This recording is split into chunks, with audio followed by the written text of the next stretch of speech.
Okay. So warm Hare welcome for Hare Krishna Mataji. Warm welcome for today's Bhagavatam reading session. இந்த பகுதியை நல்லா புரிஞ்சுக்க வேண்டிய ஞானத்தை வேண்டி பகவான் கிருஷ்ணர்கிட்டயும் ஆச்சாரியர்கிட்டயும் நம்ம பிரார்த்தனை பண்ணிக்கலாம். ஓம் நமோ பகவதே வாசுதேவாய. ஓம் நமோ பகவதே வாசுதேவாய.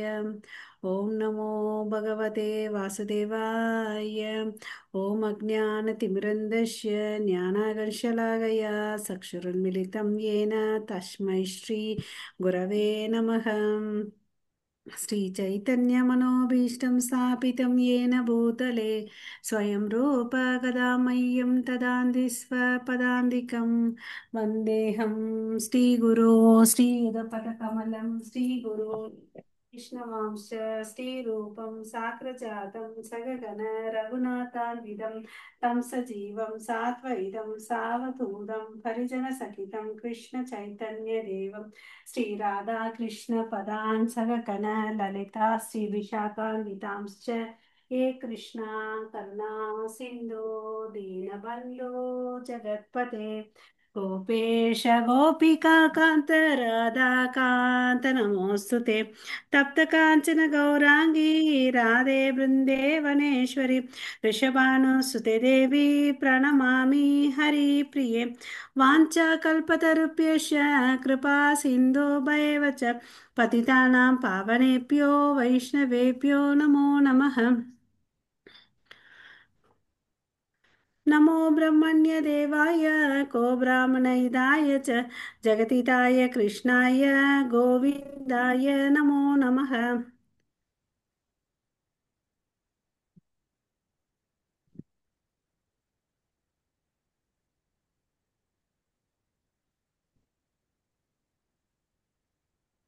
नमो ओं विष्णुपादाय कृष्णप्रेष्ठाय भूतले श्रीमते भक्तिवेदान्त स्वामिनिति नामिने हे भक्ति। नमस्ते सरस्वती देवे गौरवाणी प्रचारिणि निर्विशेष शून्यवादे पाश्चात्येशतारिणि जय श्री कृष्णा चैतन्य प्रभो नित्यानंद श्री अद्वैत गदाधरा श्रीवासादि गौर भक्त वृंद हरे कृष्णा कृष्णा कृष्णा हरे हरे हरे राम राम राम हरे हरे हरे கிருஷ்ணா.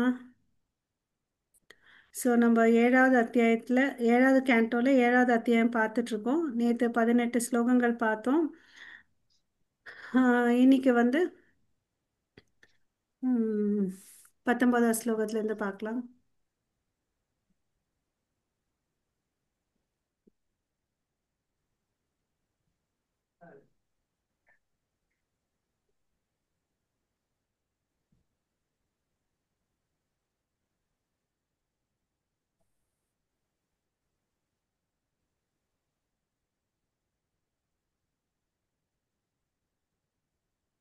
ம். 19வது ஸ்லோகம் படிங்க மாதாஜி. Krishna Mataji. ஏழாவது கண்டோ ஏழாவது அத்தியாயம் 19ஆம் அத்தியாயம். ஆமாம். 19ல 19, 20 ரெண்டும் ஒன்னா இருக்கு. நான் புக்கை வச்சுதான் வாசிக்கிறேன். இன்னைக்கு அது கண்ணு தெரியல. ஆத்மா நித்யோ வியய சுத்த ஏகக சேத்ரஜ்ஞ ஆஸ்ரயக அவிக்ரிய ஸ்வத்ருக்ஹேதோர்வியாபகோ சங்கி அனாவிருதக. 20வது இருக்கு பத்தாதி. ஏதே துவாதசபிர்வித்வா ஆத்மனோ லட்சணை பரைஹி அகம் அமேதி அசத்பாவம் தேகாதௌ மோகஜம் தியஜேத். ஹரே கிருஷ்ணா. ஹரே கிருஷ்ண மாதாஜி. ஸோ இங்கே வந்து ஆத்மான்ற சொல்ல வந்து எது குறிக்குதுன்னு பார்த்தீங்கன்னா பரமபுருஷ பகவானே குறிக்குதுன்னு அப்படின்னு சொல்கிறாங்க. அப்புறம் இன்னொருத்தர் யாரை குறிக்குதுன்னா எல்லா உயிரினங்களை வந்து குறிக்குதுன்னு அப்படின்னு சொல்லிட்டு சொல்கிறாங்க. ஏன் வந்து இந்த வார்த்தையை பொதுவாக யூஸ் பண்ணியிருக்காங்கன்னு பார்த்தீங்கன்னா ஆத்மான்றது வந்து பார்த்தீங்கன்னா நித்தியமானது. அது வந்து அதுக்கு வந்து பிறப்பு இல்லை, இறப்பும் இல்லவே இல்லை. அது வந்து என்றைக்குமே அழியக்கூடியது இல்லை. அப்புறம் இந்த பௌதீக கலங்கத்திலிருந்து அது விடுபட்டது. இந்த நான்கு பண்புகள், அதாவது பிறப்பு இறப்பு இல்லாததுக்கு, அழிவு சீரழிவே இல்லாததுக்கு, ஜடமாசுகள் இல்ல, அது வந்து ஆன்மீக சார்ந்தது அப்படின்னு சொல்லிட்டு சொல்றாங்க. இந்த நான்கு பண்புகள் ஆத்மா. நம்ம முன்னாடி பார்க்க போறோம். ஆத்மால வந்து ரெண்டு வகை இருக்கு. ஒன்று வந்து பாத்தீங்கன்னா பரமாத்மா, இன்னொன்று ஜீவாத்மா. ஓகேவா? அதுக்கோசம் இந்த ஆத்மாவோட இங்க எக்ஸ்பிளைன் பண்ணியிருக்காங்க. அப்புறம் வந்து பாத்தீங்கன்னா ஒவ்வொரு ஆத்மாவும் வந்து பாத்தீங்கன்னா தனிப்பட்டவை. ஓகேங்களா? சோ அதை எப்படி புரிஞ்சுக்க முடியும்னா, ஒவ்வொரு உடல்ல வந்து ஒரு ஆத்மா இருக்கு, பரமாத்மா இருக்கு இல்லையா? சோ எல்லாத்துக்கும் அடித்தளமா வந்து இந்த பாத்தீங்கன்னா இந்த உடல் தான் இருக்கு அப்படின்னு சொல்றாங்க. ஓகே.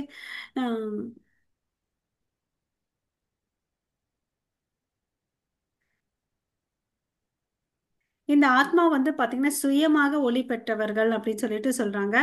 அவர்கள் அனைத்து காரணங்களுக்கு காரணம், மேலும் அவர்கள் எங்கும் நிறைந்தவர்கள். அவர்களுக்கு ஜட உடலுடன் எந்த தொடர்பும் இல்லை, எனவே அவை எப்போதும் வெளிப்படும். இந்த ஆழ்நிலை குணங்களுடன் உண்மையில் கற்றறிந்த ஒருவர், நான் இந்த ஜட உடல், இந்த உடலுடன் தொடர்பு அனைத்தும் என்னுடையது என்று நினைக்கும் மாயையான வாழ்க்கையை கைவிட வேண்டும். இதெல்லாம் வந்து யார் சொல்றதுன்னு பார்த்தீங்கன்னா பிரகலாத மகாராஜா தன்னோட ஃப்ரெண்ட்ஸுக்கு வந்து சொல்லிட்டு இருக்காங்க. நம்ம எல்லாம் வந்து ஆத்மாப்பா. ஸோ ஆத்மாக்குடைய பண்புகள் வந்து சொல்றாரு. யார் ஒருத்த வந்து இந்த நான் வந்து இந்த உடல் இல்லை அப்படின்னு நினைக்கிறானோ அவன் என்ன பண்றான்? மாயையிலிருந்து வெளியே இருக்கிறான். யார் நான் இந்த உடல் நினைக்கிறானோ அவன் இந்த மாயை வாழ்க்கையை வாழ்ந்துட்டு இருக்கான்னு சொல்லிட்டு அர்த்தம். ஓகேவா? ஆத்மாக்கும் உடலுக்கும் எந்த சம்பந்தம் இல்லை. ஓகேவா? ஸோ அதுதான் வந்து பகவத்கீதையில வந்து பிரபுபாத வந்து 15.7வது ஸ்லோகத்துல இருந்து சொல்றாரு. மமை வாம்சோ ஜீவலோகே ஜீவபூதக, அதாவது எல்லா உயிரினங்களும் பார்த்தீங்கன்னா என்னுடைய பகுதி அப்படின்னு சொல்லிட்டு சொல்றாரு. ஓகே. ஸோ அவங்க வந்து பார்த்தீங்கன்னா தன்மையில வந்து ஒன்றுபட்டிருக்காங்க. குவாலிட்டியில வந்து ஆத்மாவும் பரமாத்மாவும் சேம், பட் குவான்டிட்டியில வந்து வித்தியாசம் இருக்குன்னு அப்படின்னு சொல்லிட்டு சொல்றாங்க. ஓகேவா? பரமபுருஷ பகவானுடைய தன்மைகள் எல்லாம் அந்த ஜீவாத்மாக்கு இருக்கு, பட் அளவுல வித்தியாசம் இருக்குன்னு அப்படின்னு சொல்றாங்க. ஏன்னா அவர் தான் தலைவர். ஓகே. அவர் தான் சிறப்பு வாய்ந்தவரா இருக்கிறார். ஓகே. அதுக்கு அடுத்தது வந்து பாத்தீங்கன்னா வேதங்கள்ல வந்து என்ன சொல்லியிருக்காங்கன்னா நித்யோ நித்யானாம் சேத்தனாஸ் சேத்தனாம் அப்படின்னு சொல்றாங்க. ஏன்னா கடவுள் தான் வந்து பாத்தீங்கன்னா எல்லா உயிரி வாழினங்களுக்கு வந்து அதிபதியா இருக்காருன்னு அப்படின்னு சொல்லிட்டு சொல்றார். ஓகே. எல்லா ஜீவராசிகளின் தலைவர். ஓகேவா? சோ சேம் பாயிண்ட் இங்க எக்ஸ்பிளைன் பண்றாரு. அது வந்து நம்ம எப்படி புரிஞ்சுக்கணும்னு சொல்லிட்டு இங்க பிரபுபாதா ஒரு உதாரணம் கொடுக்குறாரு. கடல்ல இருந்து ஒரு துளி தண்ணி எடுத்தோம்னு வச்சுக்கோங்களேன், அந்த தண்ணியை வந்து டெஸ்ட் பண்ணோம்னு வச்சுக்கோங்களேன், அதனோட மூலக்கூறு எப்படி இருக்கோ அதே மாதிரி தான் கடல்ல இருக்கக்கூடிய எல்லா கொள்ளளவு தண்ணிகளும் அதே மாதிரி இது பண்புகள் தான் கொண்டிருக்கும். இதுல என்ன கெமிக்கல் காம்போசிஷன் இருக்கோ அதே மாதிரி தான் அதுலயும் இருக்கும் அப்படின்னு சொல்லிட்டு பிரபுபாதா சொல்றாரு. அது எதுக்கு இங்க சொல்றாருன்னு பாத்தீங்கன்னா ஆத்மா பரமாத்மாவுடைய தன்மைகள். மியூட் பண்ணிக்கோங்க, யார் வீட்ல வந்து சத்தம் வருது. ஓகேங்களா? தன்மைகள் வந்து ஒன்றா இருக்கு. அதுதான் சைத்தன்ய மகாபிரபு நமக்கு என்ன சொல்லிட்டு போனாரு? அச்சிந்த பேத அபேத தத்துவம் சொல்லிட்டு சொன்னார் இல்லையா? யாரு? ஓகே.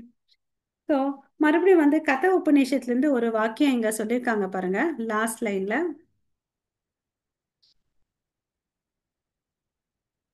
அனோர் அணியான் மகதோ மகியான் அப்படின்னு சொல்லுவாங்க.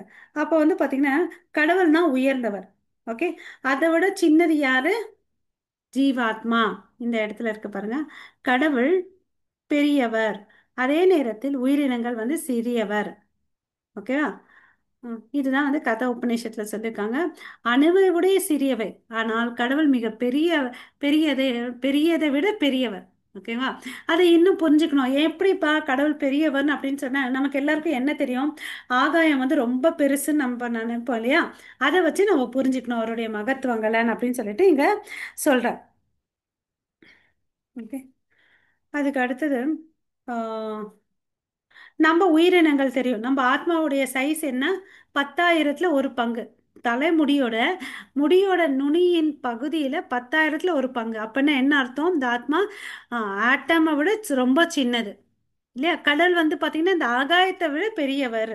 இந்த புரிதல் நமக்கு இருக்கணும். ஓகேங்களா? ஸோ இந்த உடலுக்குள்ள அந்த ஆத்மா இருக்கிறதுனால தான் இந்த சரீரம் வந்து இயங்கிட்டு இருக்குதுன்னு அப்படின்னு சொல்றாங்க. ஓகேவா? ஸோ அதே மாதிரி இந்த உலகம் வாழ்ந்துட்டு இருக்குது. இந்த உலகம் வந்து தன்னுடைய இயல்பான லா ஆஃப் நேச்சர் எல்லாம் எக்ஸிபிட் இருந்துட்டு இருக்குன்னா அதுக்கு காரணம் வந்து பார்த்தீங்கன்னா பரமாத்மா. ஒரு மனுஷன் தனிப்பட்ட மனிதன் வாழ்ந்துட்டு இருக்கான்னா அதுக்கு காரணம் அவனுக்குள்ள இருக்கக்கூடிய சின்ன ஜீவாத்மா. இந்த பிரபஞ்சம் இயங்கிட்டு இருக்குதுன்னா அதுக்கு காரணம் யாரு? விபுவாத்மான பரம புருஷ பகவான். ஓகேங்களா? இந்த பாயிண்ட்டை நம்ம புரிஞ்சுக்கணும். அதுக்கு அடுத்த பத்தியில வந்து பிரபுபாதா என்ன சொல்றாருன்னா ஏகக அப்படின்னு சொல்றாரு. ஏககன்னு என்ன அர்த்தம்னா தனி தனி நபர். ஓகேவா? ஸோ ஏற்கனவே பகவத்கீதையில வந்து 9.4 என்ன சொல்லியிருக்காங்கன்னா மஸ்தானி சர்வபூதானி நாச்சாகம் தேஷ்வ அவஸ்திதகன் அப்படின்னு சொல்றாங்க. அதாவது இந்த உலகம் வந்து பார்த்தீங்கன்னா ரெண்டு விஷயங்கள் இருக்கு இந்த மனிதனுக்குள்ள பார்த்தீங்கன்னா பௌதிகமும் இருக்கு, ஆன்மீகம் இருக்கு. இந்த பௌதிக புல விஷயத்தால தான் இந்த உடல் வந்து பஞ்சபூதங்களால் ஆனது. அதாவது பூமி, நீர், நெருப்பு, காற்று, ஆகாயம் இல்லையா? அதுக்குள்ளதான் வந்து இருதயத்துல ஆத்மா இருக்கு. அதுக்குள்ளேயே வந்து பரமாத்மா இருக்கிறான் அப்படின்னு சொல்லிட்டு சொல்றோம். அனைத்து பரம புருஷ பகவானிடம் இருந்து வெளிப்பட்டவை என்றாலும் பரமபுருஷர் வேறு எதையும் சார்ந்து இருப்பதாக ஒருவர் நினைக்க கூடாது. ஓகேங்களா? அவர் தான் எல்லாத்தையும் படைச்சாரு. அவர் பார்த்தீங்கன்னா ஸ்வராட் இல்லையா, அபிக்னா அப்படிலாம் அதோக்ஷதான்னு படிக்கும். அவர் வந்து ஃபுல்லி இண்டிபெண்ட். அவர் எதையுமே வந்து சார்ந்து இருக்கலன்றதை நம்ம புரிஞ்சுக்கணும். ஓகேங்களா? அதுக்கு அடுத்தது இந்த மனிதனுக்கும் சரி கடவுளுக்கும் வந்து பார்த்தீங்கன்னா உணர்வுன்றது ஃபுல்லா இருக்கு. ஓகேங்களா? ஆம், இந்த மனுஷனுக்கு வந்து எதை பத்தி உணர்வு இருக்கு? தன்னுடைய தேகத்தை பத்தி உணர்வு இருக்கு. அதே மாதிரி கடவுளுக்கு வந்து பாத்தீங்கன்னா இந்த பிரபஞ்சத்தை படைச்சார் பாருங்க, இது மேல அவருக்கு வந்து கான்சியஸ்னஸ் இருக்கு. இது வந்து எங்க கன்ஃபார்ம் பண்ணியிருக்காங்கன்னா வேதங்கள்ல கன்ஃபார்ம் பண்ணியிருக்காங்க. எப்படின்னு பாத்தீங்கன்னா யஸ்மின் தியாக பிருத்திவி சாந்த சாந்த் சாந்தர் ரிக்ஷம் விக்னான் விக்னாந்தாரம் அதிகேன விஜயா நியாத் ஏகம் ஏவ द्वितं ஆத்மஜோதிः சம்ரத் இவோ வச்சः சா ஹிமான் லோகான் அஸ்ரஜத சத்யம் ஞானம் அனந்தம் அசங்கோஹே ஆயம் புருஷக பூர்ணஸ் பூர்ணம் ஆதாய பூர்ணம் ஏவ வசிஷ்யதே. ஸோ இது வேதங்கள் என்ன சொல்லி ப்ரூவ் பண்ணியிருக்காங்கன்னு பார்த்தீங்கன்னா இந்த கடவுள் வந்து ரொம்ப பெரியவர். இந்த குட்டி மனிதனுக்குள்ள இருக்க ஆத்மா வந்து பாத்தீங்கன்னா சின்னதுன்னு அப்படின்னு சொல்லிட்டு சொல்றாங்க. ஓகேவா? சோ இந்த ஜீவாத்மா வந்து பாத்தீங்கன்னா இந்த உடலுக்குள்ள வந்து அடங்கி இருக்கிறா. ஹரே கிருஷ்ணா. ஓகே. பட் கடவுள் வந்து பாத்தீங்கன்னா இந்த எல்லையற்ற பிரபஞ்சத்துல இருக்கிறாருன்றத புரிஞ்சுக்கணும். ஓகே. ஸோ நம்ம எப்பவுமே கடவுளை வந்து எப்படி யோசிக்கணும், எப்படி ஞாபகம் வச்சுக்கணும்னு பாத்தீங்கன்னு வச்சுக்கோங்களேன்.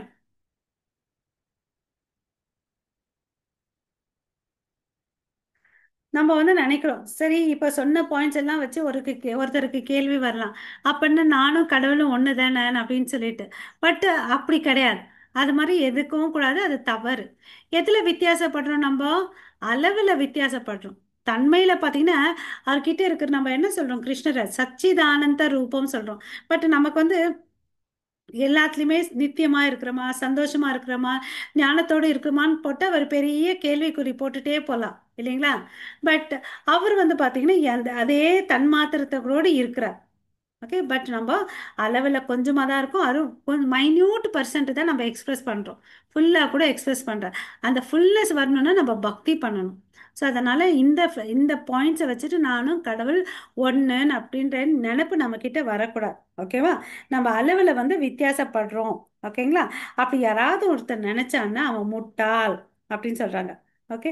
ஸோ அதுக்கு அந்த முட்டாளை வந்து என்ன சொல்கிறாங்கன்னு பார்த்தீங்கன்னா அவிசுத்த பூத்தியக, அதாவது கலங்கமான புத்தியை கொண்டவன் அப்படின்னு சொல்லிட்டு சொல்றார். ஓகேவா? அப்படியாப்பட்டவன் வந்து நானும் கடவுளும் ஒருத்தரே அப்படின்னு நினைச்சு அவன் வந்து அவனுடைய பாதையை பண்ணிட்டே இருக்கிறான். பக்தியோ இல்ல வளர்ச்சியை பார்த்தீங்கன்னு வச்சுக்கோங்களேன், பல பல வருஷங்கள் ஆன பிறகுதான் வந்து கடவுளை வந்து புரிஞ்சிக்க முடியும். கடவுளை வந்து சரணாகதி ஆவான்னு சொல்லிட்டு சொல்றாங்க. ஓகேங்களா? அதாவது வாசுதேவ சர்வம் இதி ஷ மகாத்மா சுதுர்லபக அப்படின்னு சொல்லிட்டு சொல்றார். அந்த பல பிறவிகள் எடுத்த பிறகு அவங்க என்ன ஆவாங்க? பெர்ஃபெக்ட் சோல் ஆயிடுவாங்க. பல பறவைகளுக்கு முன்னாடி இம்பர்ஃபெக்டா சோலா இருந்தாங்க. பட் பயிற்சி வந்து பண்ணிட்டே இருக்க என்ன ஆகுது அவங்களுக்கு, பர்ஃபெக்ட் ஆவாங்க. ஹரே கிருஷ்ணா. ஓகேங்களா? ஸோ ஒருத்தனுக்கு வந்து நிஜமாவே அதிர்ஷ்டம்னு இருந்துச்சுன்னு வச்சுக்கோங்களேன். ஒரு நிமிஷம் மாதாஜி. மாதாஜி இப்போ ஸ்க்ரீன் தெரியுதுங்களா? தெரியுது. Okay, thank you Mataji. இது மாதாஜி, பட் கலர் கொஞ்சம் ஃபேட் ஆனாப்ல இருக்கு. ஆ இப்ப இப்ப நல்லா தெரியுது இப்ப நல்லா மாதாஜி. தெரியுது இப்ப இல்லையா? நல்லா தெரியுது. ஆ நல்லா தெரியுது. நல்லா அதுதான் அது தெரியுது மாதாஜி. ஒரு மாதிரி சுத்திட்டே இருந்துச்சு. இந்த நெட்டு ரொம்ப ப்ராப்ளம் இருக்கு மாதாஜி இந்த பக்கம். ஸோ நம்ம பேசின பாயிண்ட்ஸ் எல்லாம் ஒரு முறை இங்க காமிச்சிடுறேன், அப்போ உங்களுக்கு நல்ல மனசுல பதியும். ம், இந்த தனி நபர்னு சொன்னோம் இல்லைங்களா? அப்புறம் இந்த உடல் வந்து பஞ்சபூதங்களால் ஆனது, அதை பார்த்தோம். நான் அவர் வந்து பார்த்தீங்கன்னா எதையும் சார்ந்து இருக்கவில்லை. ஓகேவா? அதனால தான் அவர் அபிநெக் ஸ்வராட்டன் அப்படின்னு சொல்றோம். இந்த உயிரி வாழி வந்து பார்த்தீங்கன்னா இந்த உணர்வுகள் வந்து அது உடல் ஃபுல்லாக இருக்கு. கான்சியஸ்னஸ் இருக்கு இல்லையா? நமக்கு வந்து காலில் ஒரு பின்னு வச்சு குத்துனாலும் நமக்கு வலி தெரியும், முகத்தில் குத்துனாலும் வலி தெரியும். அப்போ உணர்வுன்றது உடம்பு ஃபுல்லாக பரவி இருக்கு. அதே மாதிரி இந்த இறைவனுடைய பிரம்மாண்டத்தில் அவர் எங்கேயும் இருக்கிறாரு.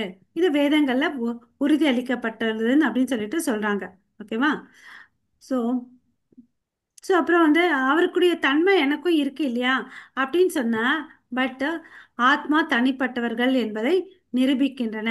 ஓகே, ஏன்னா அவர் பெரியவர், நம்ம சிறியவர். ஓகேவா? நம்ம வந்து நம்ம உடலை வச்சு நம்ம வரையறுக்கப்படுகிறோம். கடவுள் வந்து பார்த்தீங்கன்னா இந்த பிரபஞ்சத்தை வச்சு வரையறுக்கப்படுகிறார். நம்ம என்னைக்குமே கடவுளுக்கு சமமானவர்கள் அல்ல. இந்த மனசுல நம்ம புரிஞ்சுக்கணும். அப்படி யாராவது நினைச்சான்னு வச்சுக்கோவேன், அவன் வந்து முட்டாள். ஓகேங்களா? அவனை தான் வந்து அவிசுத்த புத்தையன் அப்படின்னு சொல்றான். அப்படி இருக்கிறவன் என்ன பண்ணுவான்னா கடுமையான முயற்சி பண்ணுவான் கடவுளை புரிஞ்சுக்கிறதுக்கு. ஓகேவா? அப்படி இருந்தாலும் அவன் பல பல ஜென்மங்கள் எடுப்பான் கிருஷ்ணரே வாசுதேவர் பற்றி உண்மையை தெரிஞ்சுக்கிறதுக்கு. ஓகேவா? அப்ப வந்து அவன் என்ன ஆறான், சரியான ஆத்மாவா ஆறான். ஓகேங்களா? ஓகே, அப்ப வந்து அவனுக்கு அதிர்ஷ்டசாலி வருது. எவன் எவன் ஒருத்தர் வந்து கடவுள் வந்து பெரியவர், விபு, அதே நேரத்துல நம்ம உயிர்வாழிகள் எல்லாம் சிறியவர், அணு என்பதை புரிஞ்சுக்கிறானோ அவனுடைய அறிவில் வந்து சரியானவர்ன்றதை நம்ம பிரபுபாதா இங்க சொல்றார். ஓகேவா? அப்புறம் ஒரு மனுஷன் என்ன நினைச்சுக்கிறான்னா, இந்த ஜட உடல் நானு, இந்த ஜடத்துக்கு என்னெல்லாம் சம்மந்தம் இருக்கோ அதெல்லாம் என்னோட சம்மந்தம்னு நினைச்சிட்டு ஒரு இருண்ட வாழ்க்கை வாழ்ந்துட்டு இருக்கான் இல்லைங்களா? இதை வந்து என்ன சொல்றாங்கன்னா, இது அகம் மம ஜனஸ்ய மோஹோஹோ எம் அகம் மாமேதி என்று அழைக்கப்படுகிறது. அதுதான் வந்து மாயை. நான் எனதுன்னு நினைச்சாவே என்ன இருக்கோ என்ன அர்த்தம், அவன் மாயைக்குள்ள இருக்கான். அந்த மாயை கருத்தை வந்து நம்ம விடணும் இல்லைங்களா? ம். ஆ, வேற ஒருத்தங்க படிங்க 21வது ஸ்லோகம். ஹரே கிருஷ்ணா. சரியா டிஸ்ப்ளே ஆகல மாதாஜி. இப்ப மாதாஜி ஸ்ரவணம் யதா கீழே இருக்கு பாருங்க. இப்ப தெரியுது மாதாஜி. ஆ, நான் படிக்கவா மாதாஜி? படிங்க மாதாஜி, படிங்க. ரெண்டு ஸ்வர்ணம் ஸ்லோகமா யதா முடிச்சிருங்க. ம். கர்வசு சர்வம் யதா கர்வசு ஹேமகாராக क्षेत्ररेषु योगिस्त अभिज्ञ आबत् आप्नुयादि यात् क्षेत्रेषु देषु दे तदा तात्म योगैर् अध्यात्म वित् ब्रह्म कदीश. हरे कृष्ण माताजी. ஹரே கிருஷ்ண மாதாஜி. இங்க என்ன சொல்றாருன்னா ஒரு அழகான ரெண்டு பேருடைய அண்டர்ஸ்டாண்டிங்க சொல்றாரு பிரபுபாதா. ஒரு புவியியலர் புவியியல் புவியியலாளர். புவியாளர். புவியாளர்னா இப்ப பூமியில இருக்கிறவங்க ஜியாலஜிஸ்ட். மாதாஜி. புவியிய ஆமா, ஜியாகிரபி புவி புவியிய இயலாளர். இயலாளர். புவியியலாளர். புவியியலாளர். புவியியல இருக்காங்க இந்த புவியிய மக்கள் மாதிரி இயலாளர். ஓகேவா? எனக்கு இவ்வளவுதான் வருது.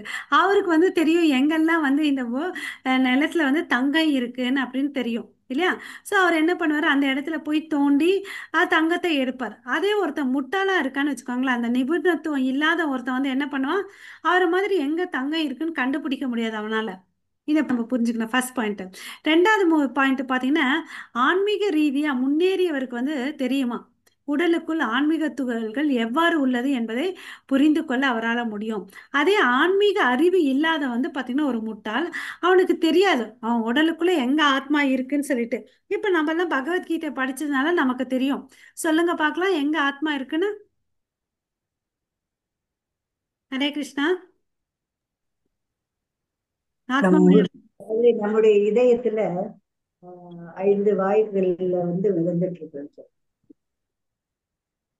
ம் அதனுடைய பிராண, அபான, உதான, விபான. அதாச்சும் இன்னொரு முறை சொல்லுங்க, கொஞ்சம் சவுண்ட் கம்மியா இருக்குது. ஹரே கிருஷ்ண மாதாஜி, இதயத்துல ஆத்மா ம் இருக்கு பரமாத்மாவோடு சேர்ந்து. ஆ இந்த ஆத்மா கரெக்ட். உணர்வாக 5 வாயுகள்ல மிதந்து இருக்கு உடல் முழுவதும். ஓகே. அப்புறம் அதனுடைய பண்புகள் பிராண, யாராவது சொல்றீங்களா? அபான, உதான, விபான. இதை சொல்லும் போது மாத்திரம் வரமாட்டேங்குது அந்த வாயுகள். இன்னொரு முறை சொல்லுங்க. என்னமா? இன்னொரு முறை அந்த வாயுகள் சொல்லுங்க பார்த்தா மாதாஜி. வாயுக்கள் பிராண வாயு, பிராண, ம் அபான, ம் சமான, விதான, உதான. ஓகே. 5 வாயுகள். அதனுடைய பண்புகள் சொல்லுங்க. எதனுடைய பண்பு? ஆத்மாவுடைய ஆத்மா பண்புகள். ருக்மணி ஆத்மா மாதாஜி வந்து மியூட் பண்ணிக்கோங்க.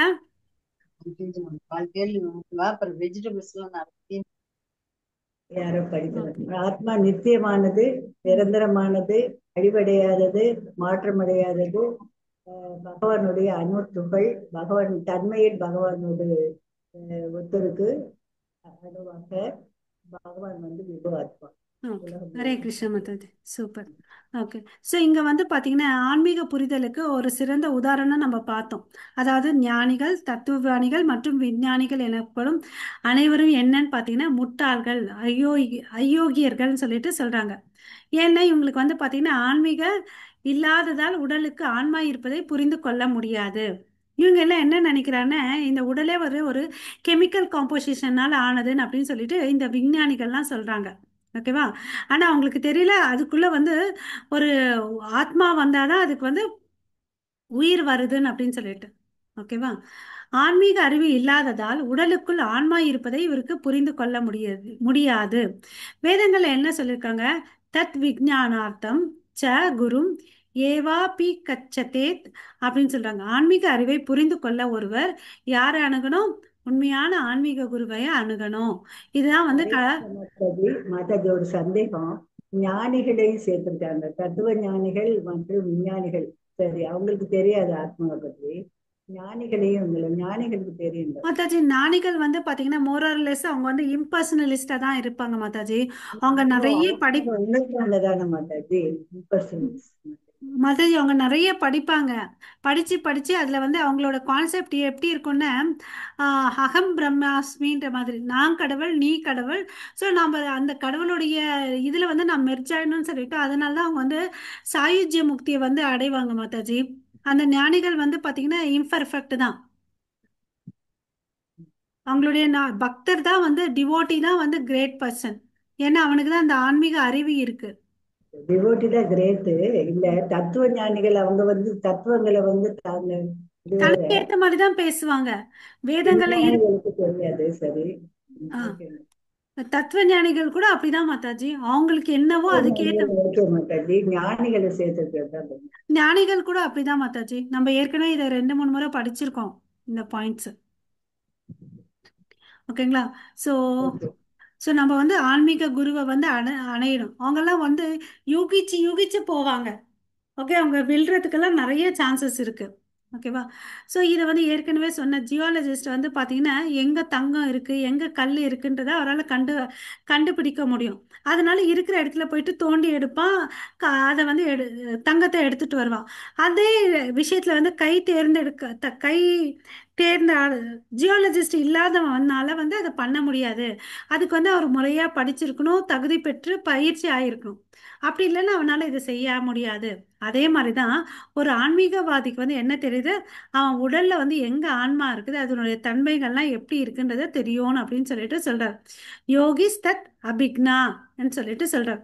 ஆன்மீக அறிவுடன் தன்னை இணைத்து கொண்ட ஒருவர் உடலுக்குள் ஒரு ஆன்மீக ஆன்மா இருப்பதை புரிந்து கொள்ள முடியும். இருப்பினும் வாழ்க்கையை பற்றி மிருகத்தனமான கருத்தில் இருப்பவர் மற்றும் ஆன்மீக கலாச்சாரம் இல்லாத ஒருவர் புரிந்து கொள்ள முடியாது. ஓகேவா? ஸோ ஆன்மீகவாதி ஆத்மாவை புரிஞ்சுக்கலாம்.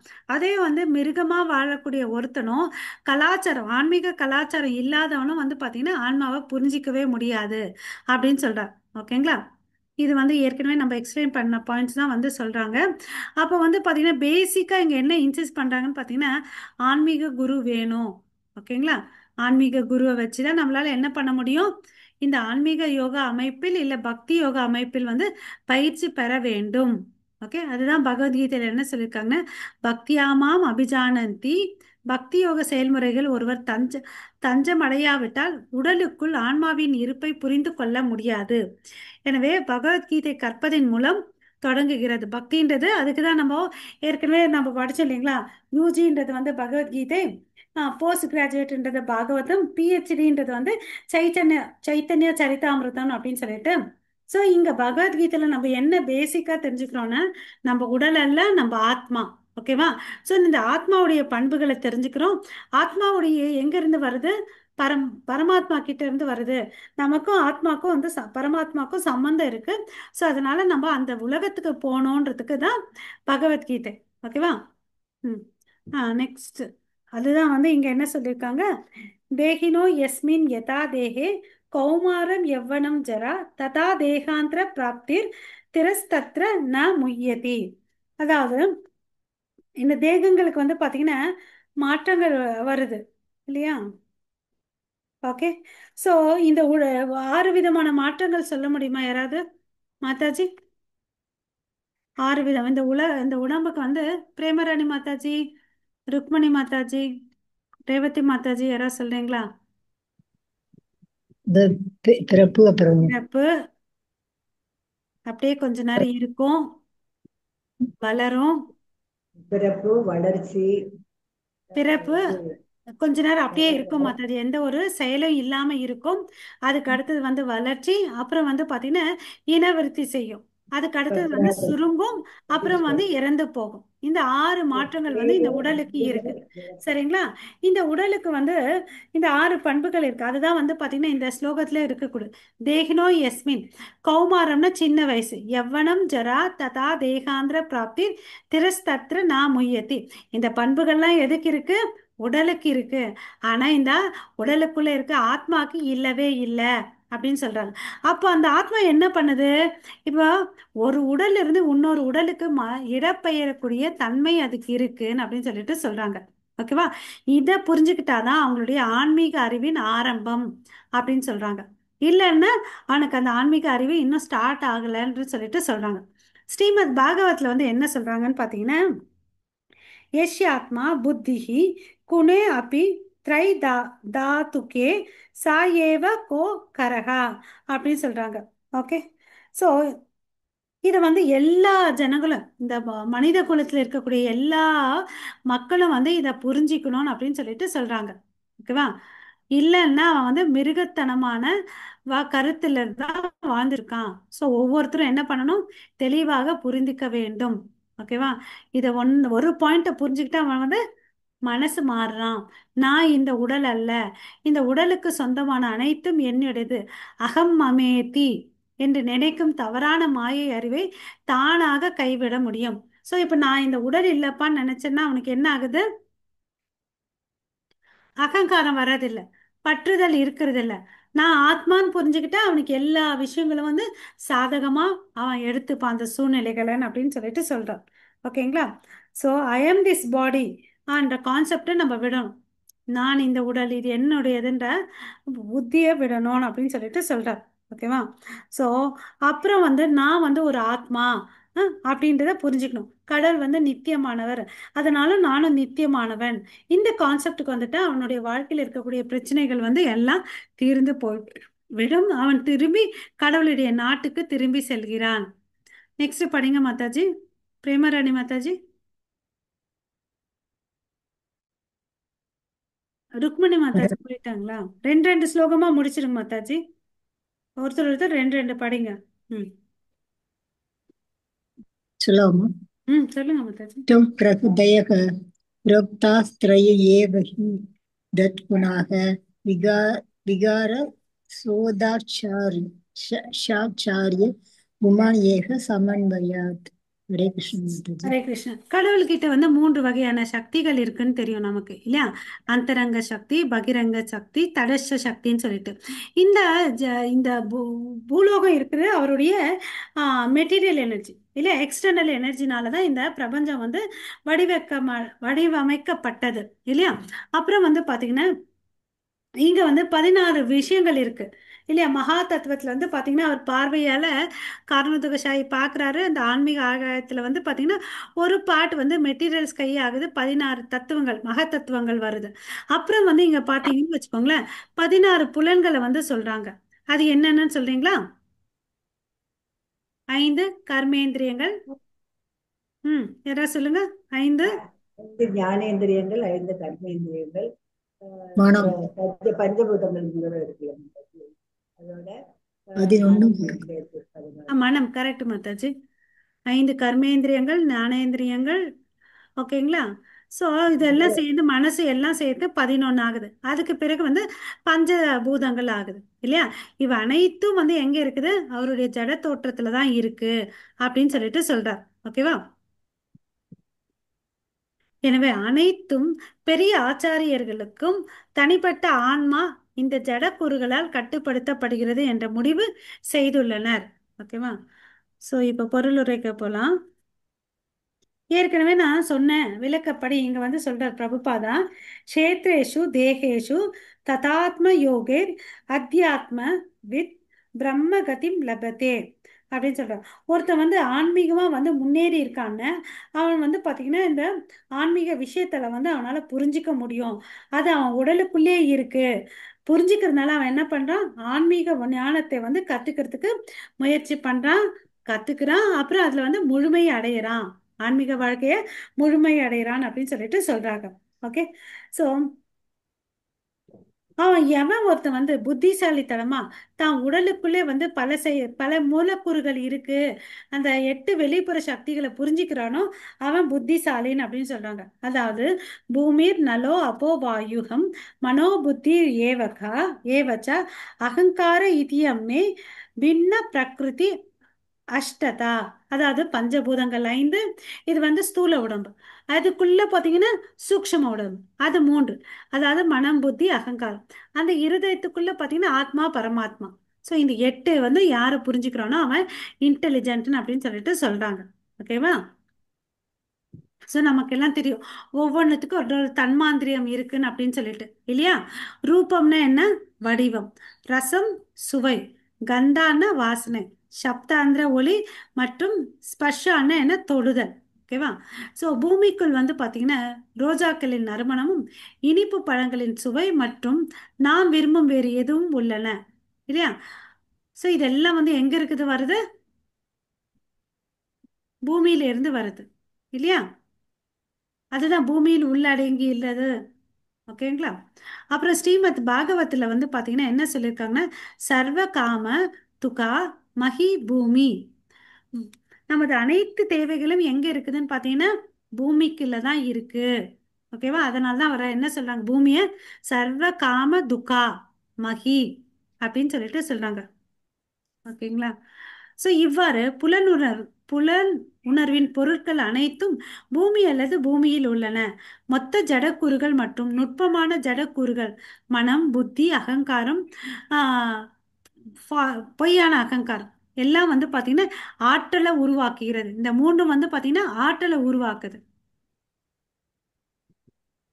இந்த குணங்கள் வந்து பாத்தீங்கன்னா எதுல ப்ரிடாமினா இருக்கோ அதை வச்சு நம்ம 3 குணங்கள் இந்த பிரகிருத்தில இருக்கு நம்ம படிச்சிருக்கோம்.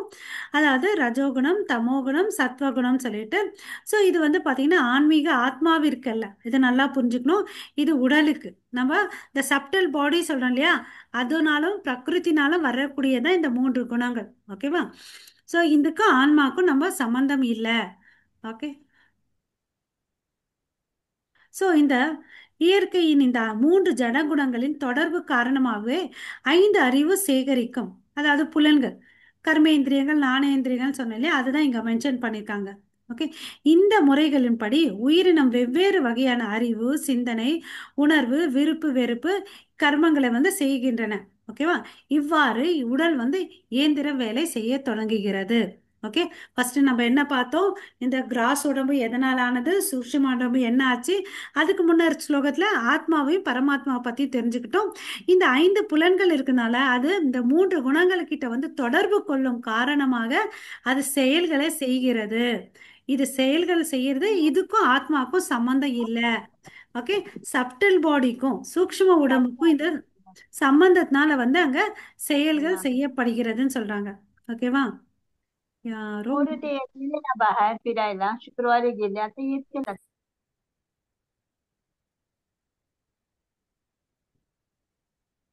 ஹரே கிருஷ்ணா ஹரே கிருஷ்ணா கிருஷ்ணா கிருஷ்ணா ஹரே ஹரே ஹரே ராமா ஹரே ராமா ராம ராமா ஹரே ஹரே.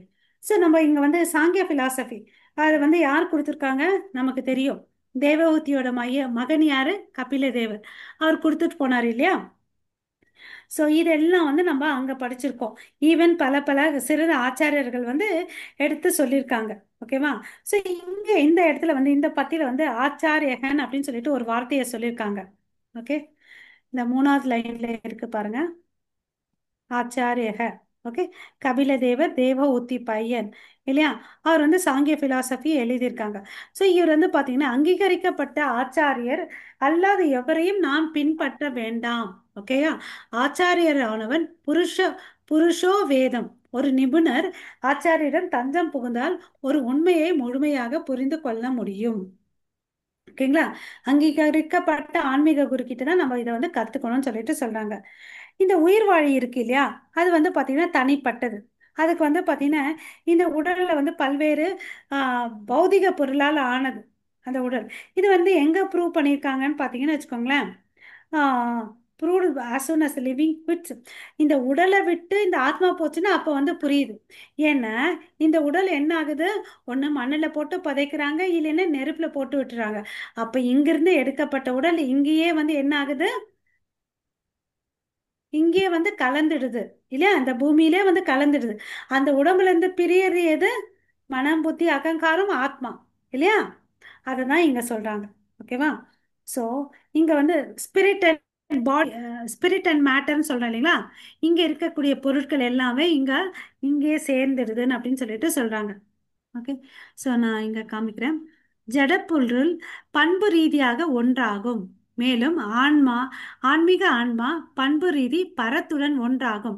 ஸோ அதாவது எங்க போகணுமோ அங்க போயிடுது. ஓகேவா? ஸோ ஆன்மீகம் வந்து பார்த்தீங்கன்னா பரத்துக்கிட்ட போயிடுது. இந்த பஞ்சபூத ஜடப்பொருள்கள் வந்து இந்த ஜடத்துல மெர்ஜ் ஆயிடுது. ஓகேவா? இதைதான் நம்ம புரிஞ்சுக்கணும். அதே சமயம் பரம இறைவன் மொத்த ஜட ஆற்றலையும் கட்டுப்படுத்துபவர். உயிர் வாழி தனது குறிப்பிட்ட உடலின் எஜமானர். அது பார்த்தீங்கன்னா அது ஒன்று நிறைய நேரத்தில் அப்படி கூட உண்மை இல்லை. நிறைய நேரத்தில் நம்ம சொல்ற மாதிரி நம்ம உடம்பு கேட்கவே மாட்டேங்குது இல்லையா? நம்ம என்னை பொறுத்தவரை நான் உடல் வந்து உண்மையான எஜமானன்னு சொல்ல முடியாது இல்லையா? நம்ம நிறைய நேரத்தில் வந்து இதை செய்யணும்னு நினைப்போம், செய்ய மாட்டோம். உடல் வந்து ஒத்துழைக்காது இல்லையா? அது மாதிரி. ஓகே. ஸோ அவர் தான் உண்மையான எஜமானர். நம்ம படிக்கிறோம் இல்லைங்களா ஒரு ஸ்லோகம், போக்தாராம் யக்ன தபசம் சர்வலோகம் மகேஸ்வரம் சுக்ருதம் சர்வபூதானாம். அப்புறம் அவர் தான் வந்து என்ன? எல்லாரையும் கட்டுப்படுத்துபவர், எல்லாருடைய நலம் விரும்பி எல்லாத்தையும் அனுபவிப்பாளர் இல்லையா? அவர் தான் வந்து சிறந்த எஜமானர். ஓகேவா? ஸோ இங்க வந்து பார்த்தீங்கன்னா பரமாத்மாவாகவும் ஒருவராக இருந்தாலும் அவர் அனைத்து வெவ்வேறு உடல்களிலும் தனி நபராக இருக்கிறார். அதை புரிஞ்சுக்கணும். பரமாத்மா ஒருத்தர் தான், பட் பார்த்தீங்கன்னா ஒருத்தரே இல்லை, ஒவ்வொரு ஆத்மா கிட்டயும் கூட இருக்கிறார். அது யானையா இருக்கட்டும், எறும்பா இருக்கட்டும், எந்த மனுஷனா இருக்கட்டும், அவங்க கிட்ட இருக்கிறாங்கன்னு அப்படின்னு சொல்றாங்க. ஸோ இந்த ஜடசக்தியில வந்து பார்த்தீங்கன்னா 24 கூறுகள் இருக்குன்னு அப்படின்னு சொல்றாங்க. ஓகே. தனிப்பட்ட உடலின் உரிமையாளரான தனிப்பட்ட ஆன்மா இருபத்தைந்தாவது பொருள். ஆத்மாவும் சேர்த்து சொன்னா 25 பொருட்கள்னு சொல்லிட்டு சொல்றாங்க. ஓகேவா? மேலும் எல்லாவற்றிற்கும் மேலாக பரமாத்மாவாக பகவான் விஷ்ணு இருக்கிறார். அவர் வந்து 26வது பொருள். ஓகேவா? ஒன்னொன்னா கூடிட்டே போகுது. ஸோ 26வது பொருளையும் ஒருவர் புரிந்து கொள்ளும் போது அவரை என்ன சொல்றாங்கன்னா ஆத்யாத்ம வித் அப்படின்னு சொல்றாங்க. முன்னாடி என்ன ஒரு வார்த்தை படிச்சோம்? யாருக்கா ஞாபகம் இருக்கா? அவ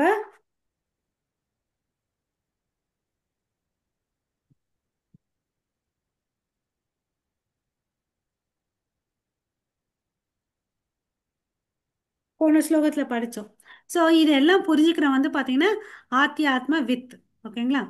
ஸோ இப்போ நமக்கு வந்து வித்தியாசம் தெரிஞ்சிச்சு ஆத்மாவுக்கும் உடலுக்கும், அப்புறம் வந்து பரமாத்மாவுக்கும் இந்த ஜீவாத்மாவுக்கும் உடல் வித்தியாசம் தெரிஞ்சிச்சு. பகவத்கீதையில் என்ன சொல்லியிருக்காங்க 13.3ல க்ஷேத்ர க்ஷேத்ரஜர் ஞானம் க்ஷேத்ரைத்த அப்படின்னு சொல்றாரு. உடலின் அமைப்பை சொல்லியிருக்காங்களா. அதாவது நம்ம வந்து இந்த விளைநிலத்தை கம்பேர் பண்ணுவோம் இல்லையா. உடல் உடலை வந்து உடலுடைய எஜமானன் அதெல்லாம் படிப்போம் இல்லைங்களா. ஓகே. ஸோ அதுக்கு அடுத்தது வந்து ஞானம் அல்லது அறிவை உருவாக்குகிறது. ஸோ இந்த உடலை வந்து இந்த கஷேத்திரத்தை வந்து நம்ம கரெக்டாக யூஸ் பண்ணோம்னு வச்சுக்கோங்களேன், ஆத்மாவையும் பரமாத்மாவையும் தெரிஞ்சுக்கிட்டு அதனால உண்மையான ஞானம் நமக்கு வருது.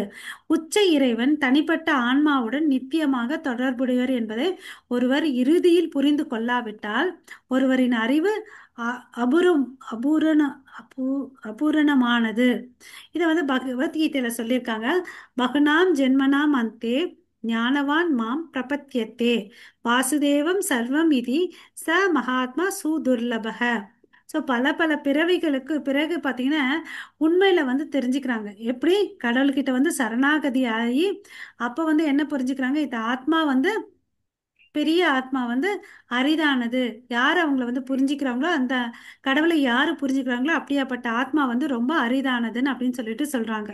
ஓகேவா. வாசுதேவே சர்வம் இதி அந்த வேர்டு தான் ரொம்ப இம்பார்ட்டன்ட். அதுக்கு வந்து நம்ம இப்போ இன்னைக்கு இந்த ஸ்டேஜில் வந்திருக்கோம்னா நம்மளும் வந்து பல பல வருஷங்கள் வந்து உழண்டு பிளண்டு வந்திருக்கிறோம். அதனால தான் நமக்கு இன்னைக்கு இந்த ஒரு வாய்ப்பு கிடைச்சிருக்கு இல்லைங்களா. ஸோ நான் அவர்கிட்ட வந்து சரணாகதி ஆகணும். 23வது படிங்க பிரேமராணி மாதாஜி.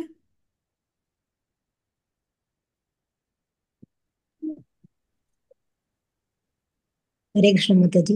देहस्तु सर्वसङ्गतो जगदस्तुरिदित्वा अत्रैव लिप्य पुरुषो नेति नेतिति अदत्य जन्। हरे कृष्ण माताजी। ஹரே கிருஷ்ணா. ஸோ இந்த மொழிபெயர்ப்பில் நமக்கு தெரிஞ்ச விஷயம்தான் இருக்கு. அதாவது ஒவ்வொரு தனிப்பட்ட ஆத்மாருக்கும் வந்து பார்த்தீங்கன்னா 2 வகையான உடல்கள் இருக்குன்னு சொல்லிட்டு நம்ம பார்த்தோம். அதாவது என்ன, 5 மொத்த கூறுகள், அதாவது கிராஸ் பாடி, அதாவது ஸ்தூல உடம்பு பஞ்சபூதங்களால் ஆனது. அதுக்குள்ள வந்து என்ன இருக்கு, ஸ்தூல உடம்பு. ஸ்தூல உடம்பு வந்து பார்த்தீங்கன்னா 3 பொருட்களால் ஆனது, மனம் புத்தி பொய்யான அகங்காரம். ஓகேவா.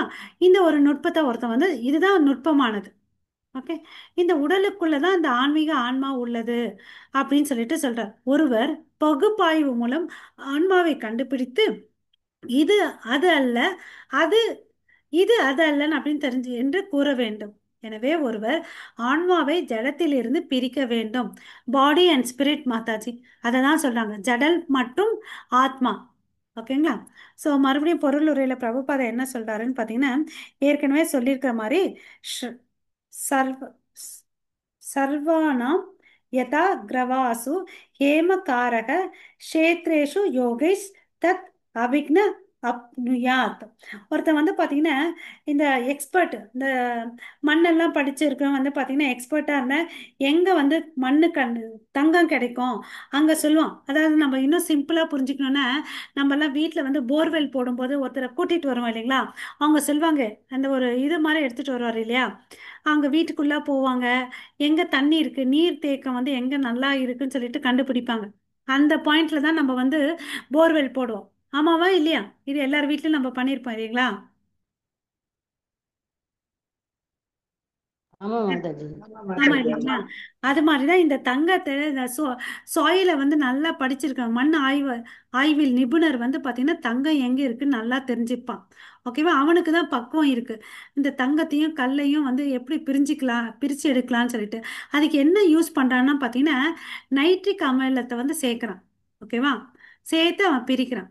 அது மாதிரி ஆன்மீக ஞானம் படிச்ச எவ்வளவு அழகா பிரபுபாதார் யோசிச்சு அப்ளை பண்ணியிருக்காரு பாருங்க மாதாஜி.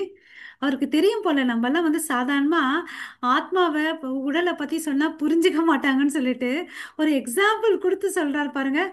ஒரு கல்லை பகுப்பாய்வு செய்து நைட்ரிக் அமிலத்தால் தங்கத்தை சோதிக்க முடியும். இல்லையா? ஸோ டாக்குமெண்டேஷனோட எல்லாம் பண்றார் இல்லையா? ஸோ ஒருத்தன் வந்து தன்னுடைய சொந்த உடலை படிக்கும்போது அவர் என்ன பண்றாரு? ஒருவர் தனது தலை தனது ஆத்மாவா, தனது விரல்கள் தனது ஆன்மாவா, தனது கை தனது ஆன்மாவா மற்றும் பலவற்றை கேட்க வேண்டும் இல்லையா? ஆ, இந்த வழியில் ஒருவர் படிப்படியாக உடலில் உள்ள அனைத்து ஜடக்கூறுகளையும் ஜடக்கூறுகளின் சேர்க்கைகளையும் நிராகரிக்க வேண்டும். இப்படி கேட்டுட்டே வந்தா என்ன ஆகும்? அவன் எல்லாத்தையும் நிராகரிக்கணும் இல்லையா? அப்புறமா வந்து பாத்தீங்கன்னா ஒரு நிபுணத்துவர்கிட்ட வந்தாருன்னு வச்சுக்கோயேன், அப்போ வந்து அவனுக்கு புத்தி கிடைக்குது. அவன் அந்த நிபுணத்துவர் யாரு? ஆச்சாரியர், குரு சீட பரம்பரையில வந்து இருக்கிறவர். அவருக்கு தான் தெரியும் உடலுக்கு உடலுக்குள்ள வாழும் ஆன்மீக ஆன்மா என்பதை அவர் புரிந்து கொள்ள முடியும். மிக பெரிய ஆச்சாரியரான கிருஷ்ணர் பகவத்கீதையில் தனது போதனையில் இப்படி சொல்லியிருக்கார். அதாவது தேகினோ எஸ்மின், இது மறுபடியும் ரெண்டாவது முறை வருது. தேகினோ எஸ்மின், ஆமா தானே மாதாஜி? ஹரே கிருஷ்ணா. ஆமா மாதாஜி, ஏற்கனவே தேகினோ எஸ்மின் யதா தேகம் கௌமாரம் யவ்வனம் ஜரா ததா தேகாந்திர பிராப்தி திரஸ்தத்ர ந முய்யதி. ஸோ உடல் அமைந்த ஆன்மா இந்த உடலில் இளமையிலிருந்து இளமைக்கும் முதுமைக்கும் தொடர்ந்து செல்வது போல மரணத்தின் போது ஆன்மாவும் இதே போல் மற்றொரு உடலுக்கு செல்கிறது. நீ இதை வந்து கன்ஃபியூஷன் ஆகப்பா. பிறந்த குழந்தை என்ன ஆகுது? ஒரு வாலிபன், சின்ன குழந்தை ஆகுது. சின்ன குழந்தை வந்து ஒரு வாலிபன் வயசுக்கு வருது, அவன் வந்து இளைஞன் ஆகுறான், அப்புறம் முதுமை வருது. இந்த மாற்றங்கள் இந்த உடலை நம்ம கண்ணால பார்க்கக்கூடிய இந்த உடலுக்கு வந்து ஆகுதுன்னு, ஆத்மாவுடைய தன்மை என்ன? ஒரு உடல்ல இருந்து இன்னொரு உடலுக்கு போகுது. இதை நீ வந்து குழப்பமே அடைஞ்சிக்காதன்னு சொல்லிட்டு பகவத்கீதை கிருஷ்ணர் சொல்லியிருக்கார். ஓகேவா? ஆத்மா வந்து நம்ம உடலுக்குள்ள இருக்குது, அதை தான் புரிஞ்சுக்கணும். அதுதான் வந்து உண்மையான பகுப்பாய்வுன்னு அப்படின்னு சொல்லிட்டு சொல்றார். ஓகேவா? ஸோ இந்த உண்மையான பகுப்பாய்வு நம்ம மனசுல அப்பப்போ வச்சுக்கணும். இல்லைன்னா நம்மளும் வந்து ஜட ஆளுங்க மாதிரி இருப்போம் இல்லையா? ஓகே. ஸோ இந்த ஆன்மா இந்த உடலுக்குள்ள இருந்தா கூட அது என்ன ஆகுது? எந்த ஒரு உடல் கூறுகளுடன் வந்து கலப்பதே இல்லைன்னு அப்படின்னு சொல்லிட்டு சொல்றாங்க. ஓகேவா? ஆன்மா எந்த உடலுக்குள்ள வந்து கலப்பதே இல்லை. ஓகேவா? இதை ஒருத்தன் ஆராய்ந்து புரிஞ்சுக்கணும்னு அப்படின்னு சொல்லிட்டு சொல்றார். ஒருவர் தனது சுயத்தை ஆராய்ந்து புரிந்து கொள்ள வேண்டும். இந்த பாயிண்ட் இம்பார்ட்டன்ட். அதுதான் வந்து சுய உணர்தல். ஓகேவா? நேதி நேதி என்பது பொருளை நிராபது நிராகரிப்பதற்கான பகுப்பாய்வு செயல்முறை. அத்தகைய பகுப்பாய்வை நிபுணத்துடன் நடத்துவதன் மூலம் ஆன்மா எங்கே இருக்கிறது என்பதை புரிந்து கொள்ள முடியும். இருப்பினும் நிபுணத்துவம் இல்லாத ஒருவர் தங்கத்தை மண்ணிலிருந்து வேறுபடுத்தி பார்க்க முடியாது. ஓகேவா? சோ நம்ம என்ன பகுப்பாய்வு பண்ணணும் சொல்லுங்க பார்க்கலாம். ஹரே கிருஷ்ணா. நான் இந்த உடல் அல்ல. நான் ஒரு ஆத்மா. அதை வந்து நம்ம அப்பப்ப சொல்லிக்கணும். அப்பதான் நம்ம வந்து என்ன ஆக முடியும்? பக்தியில வந்து முன்னேற முடியும் இல்லைங்களா? ரேவதி மாதாஜி, அடுத்த 2 ஸ்லோகம் நீங்க படிங்க.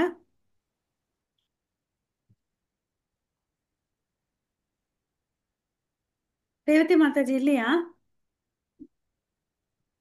ருக்மணி மாதாஜி, நீங்க இந்த ஒரு ஸ்லோகம் படிங்க. ஓகே அன்பைய. மாதாஜி. ம். அன்வய யாதிசேரகேன விவேககே நோஷதாத்மனா ஸ்வர்வக ஸ்தான சமாம் நயர் விமர்சாத்தீர் அசத்வரைக. ஹரே கிருஷ்ணா மாதாஜி. ஹரே கிருஷ்ண மாதாஜி. ஸோ எப்படி வந்து ஆத்மாவை தேடணும்னு பார்த்தீங்கன்னா, அந்த மனசு வந்து தூய்மையா இருக்கணுமா. தூய்மைப்படுத்தப்பட்ட மனதுடன் ஆன்மீக ஆத்மாவை தேட வேண்டும். அப்பதான் நமக்கு அது கிடைக்கும். ஓகே, இது ரொம்ப ஆழமான அர்த்தம். ஓகே, தூய்மைப்படுத்தப்பட்ட மனதுடன் ஆன்மீக ஆத்மாவை தேட வேண்டும். அப்பன்னா அந்த தூய்மைன்ற இடத்துக்கு வருத்தத்துக்கு வந்து என்ன அர்த்தம்? யாராவது சொல்றீங்களா? தூய்மைப்படுத்தப்பட்ட மனசுன்னு என்ன அர்த்தம்? சுத்த சத்துவம். ஆ, ஓகே, சூப்பர். மனசுல வந்து இருக்குல்ல, குரோதம், மோகம், அப்புறம் வந்து இதெல்லாம் இருக்கணும். கலக்கமற்ற மனசு. ஆ, சரிங்க மாதாஜி. ஸோ அவர் வந்து என்ன பண்ணணும்னு பார்த்தீங்கன்னா, நிபுணத்துவம் கொண்ட நபர்கள் படைப்பு, பராமரிப்பு, அழிவு உட்படும் அனைத்து பொருட்களுடனும் ஆன்மாவின் தொடர்பு மற்றும் வேறுபாட்டை பகுப்பாய்வு செய்ய வேண்டும். ஓகேங்களா? ஸோ இதெல்லாம் நடக்குது இல்லையாப்பா? படைப்பு அப்புறம் அதை வந்து காக்குறாங்க, அழிக்கிறாங்க. இதுக்கும் இந்த ஆன்மாவுக்கும் என்ன தொடர்பு, என்ன வேறுபாடு, இதெல்லாம் பகுத்தறிந்து செய்யணும். ஓகே, அப்பதான் வந்து நம்மளால என்ன பண்ண முடியும்? ஆன்மாவை தேடணும். அப்படி தேடுறவனுடைய மனசு எப்படி இருக்கணும்? தூய்மையான மனசா இருக்கணும் அப்படின்னு சொல்லிட்டு சொல்றார். அதாவது அன்அலாய்ட் டிவோஷன் பண்றவங்க கிட்ட வந்து பாத்தீங்கன்னா தூய்மையான மனசு இருக்கும் இல்லைங்களா? ஒரு நிதானமான நபர் தன்னை பற்றி படித்து பகுப்பாய்வு மூலம் ஆன்மாவை உடலில் இருந்து வேறுபடுத்தி காட்ட முடியும். இதெல்லாம் வந்து பாருங்க, எவ்வளவு அளவுக்கு இன்டெலிஜென்சி இருக்கும் இந்த பிரகலாதாக்கு. 5 வயசு பையன் நாரத முனி கிட்ட இருந்து வாங்கிட்டு இவ்வளவு அழகா பேசுறாரு. அதாவது இப்ப வந்து என்ன சொல்றாங்க, ஒருத்தருக்கு மேலேயே வந்து பொறுப்பை கொடுத்துருக்காங்க, தானா ஒருத்தன் பகுத்தாய்வு செய்யணும்னு சொல்லிட்டு. வேற ஒருத்தவங்க வந்து சொல்லி கொடுக்கணுன்ற அவசியம் கூட இல்லை. நீயா உட்காந்து உன்னை ஆய்வு பண்ணுன்னு சொல்றார். அப்பதான் உனக்கு என்ன தெரியும்? உடல்ல ஒரு ஆன்மா இருக்கு, ஆன்மாவுக்கும் இந்த உடலுக்கும் என்ன வித்தியாசம்ன்றது இல்லையா? அப்பா, ஹரே கிருஷ்ணா. ஸோ உதாரணமாக இது வந்து ஏற்கனவே நம்ம படிச்சிருக்கோம். ஒருவர் தனது உடலை, அவரது தலை, அவரது கைகள் மற்றும் பலவற்றை கருத்தில் கொள்ளும்போது ஆன்மீக ஆன்மாவிற்கும் உடலுக்கும் உள்ள வேறுபாட்டை நிச்சயமாக புரிந்து கொள்ள முடியும். நான் தலை என்று சொல்வதில் எல்லோரும் என் தலை என்று சொல்கிறார்கள். இவ்வாறு 2 நிறுவனங்கள் உள்ளன, தலை மற்றும் நான். அவை ஒரே மாதிரியானவை அல்ல. இருப்பினும் அவை ஒரே மாதிரியானவை அல்ல, அவை ஒரே கூட்டமாக தோன்றுகின்றன. எப்படி இருக்கு இல்லைங்களா இது? Hare Krishna. My head, okay, the head and I, தலை மற்றும் நான்.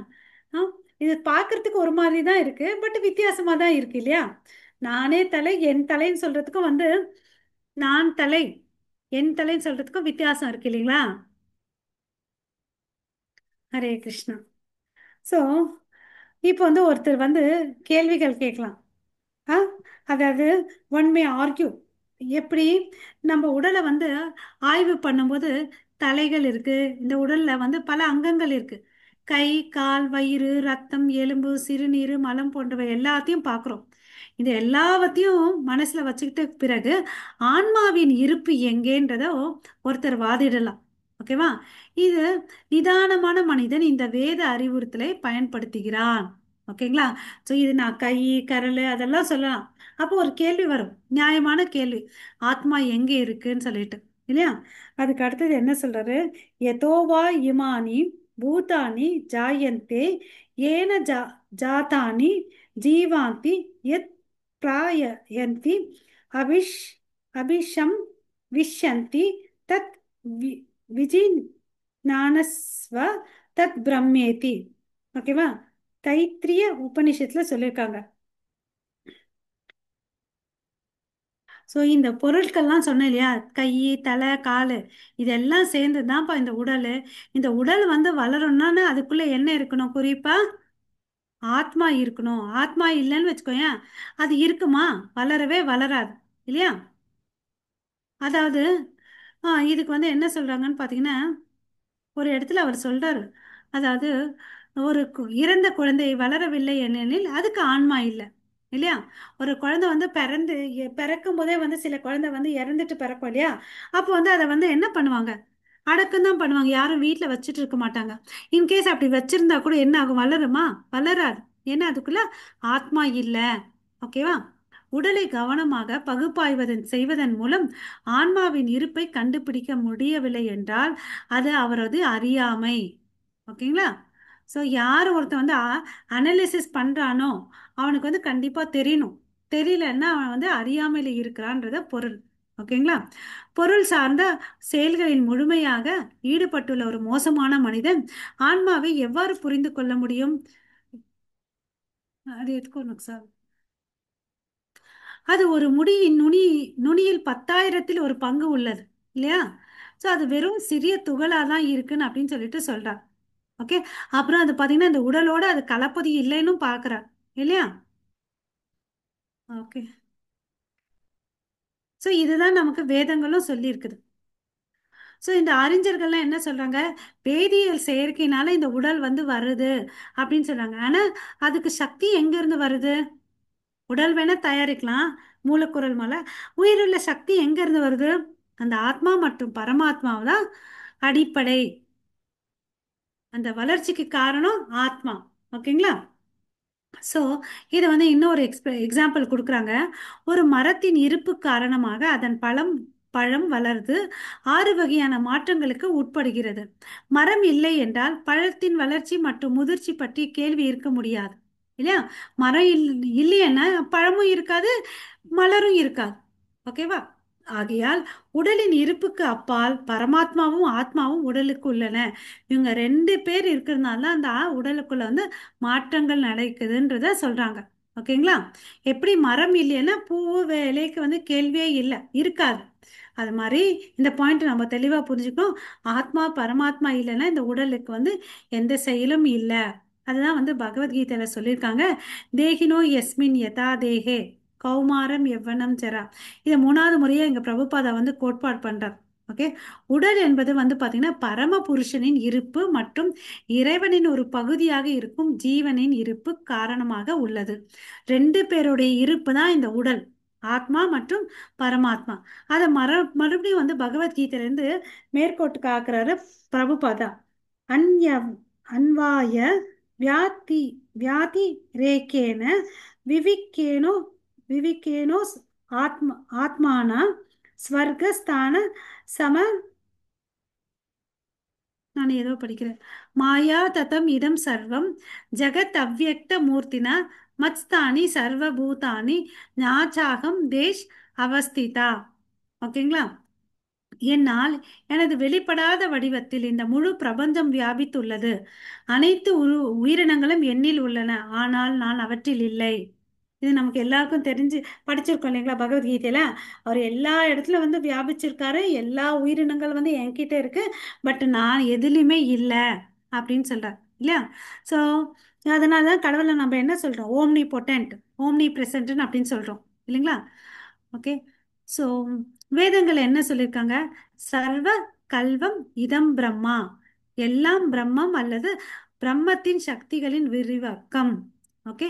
சூத்ரே மணிகன இவ, எல்லாம் ஒரு நூலில் ஒன்றாக இணைக்கப்பட்ட முத்து போலவே சார்ந்துள்ளன.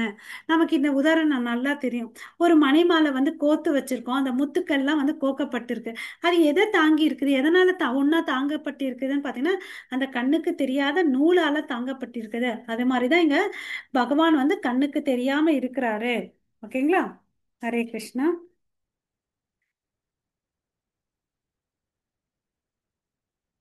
அப்புறம் வந்து பாத்தீங்கன்னா ஆஹ் எல்லாம் தங்கி உள்ள பரம இறைவன் மத்தக பரதரம் ஞான்யாத்.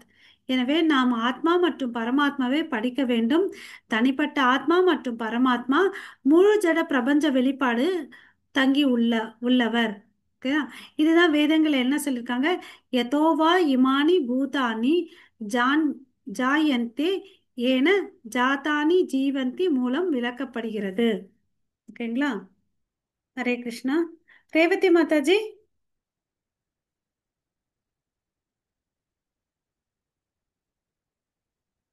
ரேவதி மாதாஜி இருக்கீங்களா? இது இருக்காப்புல தெரியல மாதாஜி. இருக்காங்க, அவங்க தான் கேலக்ஸி. ரேவதி மாதாஜி, ஹரே கிருஷ்ண மாதாஜி. என்ன மாதாஜி இவ்வளோ டிமாண்ட் பண்றீங்க? இல்ல அடுத்த இல்ல மாதாஜி. நான் மியூட்ல வரதுக்குள்ள கொஞ்சம் இதாயிடுச்சு, ஸ்கிரீன் போயிடுச்சு. ஸ்கிரீன் திருப்பி வரதுக்கு மியூட்ல வரதுக்கு ஒரு ஓகே, ஒரு செகண்ட். பரவாயில்ல. 2 ஸ்லோகம் நீங்க படிங்க. ஹரே அடுத்தது புஷ்பா மாதாஜி ஹரே படிக்கட்டும். हरे कृष्ण माताजी। बुद्धजागरणं स्वप्न सुष्पे दीरिदिवृत्त्यः ताये नेनुवानुभूयन्ते श्रीदक्षाय पुरुषावरः। हरे कृष्ण माताजी। ஹரே सॉरी கிருஷ்ணா. माताजी, பரவாயில்ல மாதாஜி. सॉरी ஒண்ணும் இல்ல, எல்லாரும் माताजी। சான்ஸ் கொடுத்தோம் இல்லைங்களா? அப்புறம் உங்களுக்கு கொடுக்கலன்னா सॉरी இது माताजी, நல்லா இருக்காதுல்ல, அதுக்கோசம் தான், வேற ஒண்ணும் இல்ல. ஸோ सॉरी ஒருத்தன் வந்து அறிவை புரிஞ்சுக்கணும், அவன் வந்து 3 நிலையில புரிஞ்சுக்கணும் அப்படின்னு சொல்றாரு. அதாவது நம்ம தூக்கத்துல இருக்கும் பாருங்க, விழிப்பு, கனவு, ஆழ்ந்த உறக்கம். இந்த 3 நிலைகள் மூலமா வந்து அறிவை வந்து உணர முடியும் அப்படின்னு சொல்றார்.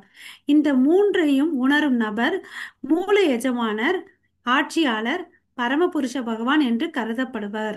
ஓகேங்களா? 3 விஷயங்கள் சொல்றாங்க: உணரும் நபர், மூளை எஜமானர், ஆட்சியாளர். ஓகேங்களா? ஆட்சியாளர் யாரு? பரமபுருஷ பகவான். ஓகேங்களா? ஸோ பொருளுரை பார்க்கலாம். இன்னைக்கு வந்ததெல்லாம் ஒரு மாதிரி நல்லா இருக்கு இல்லைங்களா? புத்திசாலித்தனம் இல்லாமல் ஒரு புலன்களில் நேரடியாக செயல்பாடுகளை புரிந்து கொள்ள முடியாது. ஓகே. ஸோ இங்க வந்து பாத்தீங்கன்னா, ஏதாவது ஒரு விஷயத்தை நம்ம புரிஞ்சுக்கணும்னு வச்சுக்கோங்களேன், அதுக்கு என்ன வேணும்? நமக்கு போதிய அளவுக்கு ஞானம் வேணும். இல்லைன்னு வச்சுக்கோங்களேன், அவன் என்ன பண்ணிட்டு இருக்கான்? வெறும் கனவு காண்ற நிலையில தான் இருக்கிறான். இல்லைன்னா அவன் என்ன பண்றான்? எல்லா அதாவது ஸ்தூல உடம்பை எல்லாத்தையும் விட்ட மாதிரி இருக்கான்.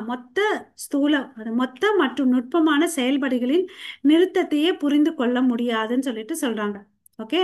பார்ப்பவரும் கட்டுப்படுத்துபவரும் பரமபுருஷ பகவானே. ஓகேவா? அவர் யாரு? பரமாத்மா. அவர் எப்பவுமே எந்த நிலையில இருக்காரு? வழிகாட்டுதல் நிலையில இருக்கிறார். அப்புறம் அவர் வந்து விழித்து இருக்கிறார். ஓகேவா? ம். இது பரமாத்மாவுடைய தன்மை இல்லையா?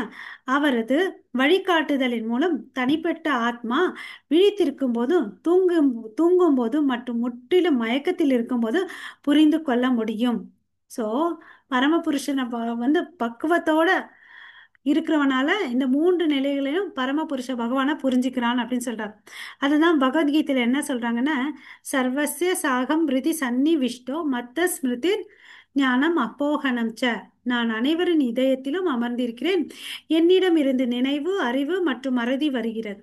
உயிரினங்கள் தங்கள் புத்திசாலித்தனத்தின் மூலம் விழிப்பு, கனவு மற்றும் ஆழ்ந்த தூக்கம் ஆகிய 3 நிலைகளில் முழுமையாக உள்வாங்கப்படுகின்றன.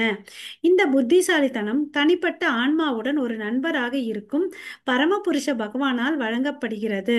ஓகேங்களா? இந்த பாயிண்ட் வந்து மறுபடியும் ஒரு முறை சம்மரைஸ் பண்ணலாம். அதாவது ஒரு இன்டெலிஜென்சி வந்து எந்த நிலையில இருக்கு?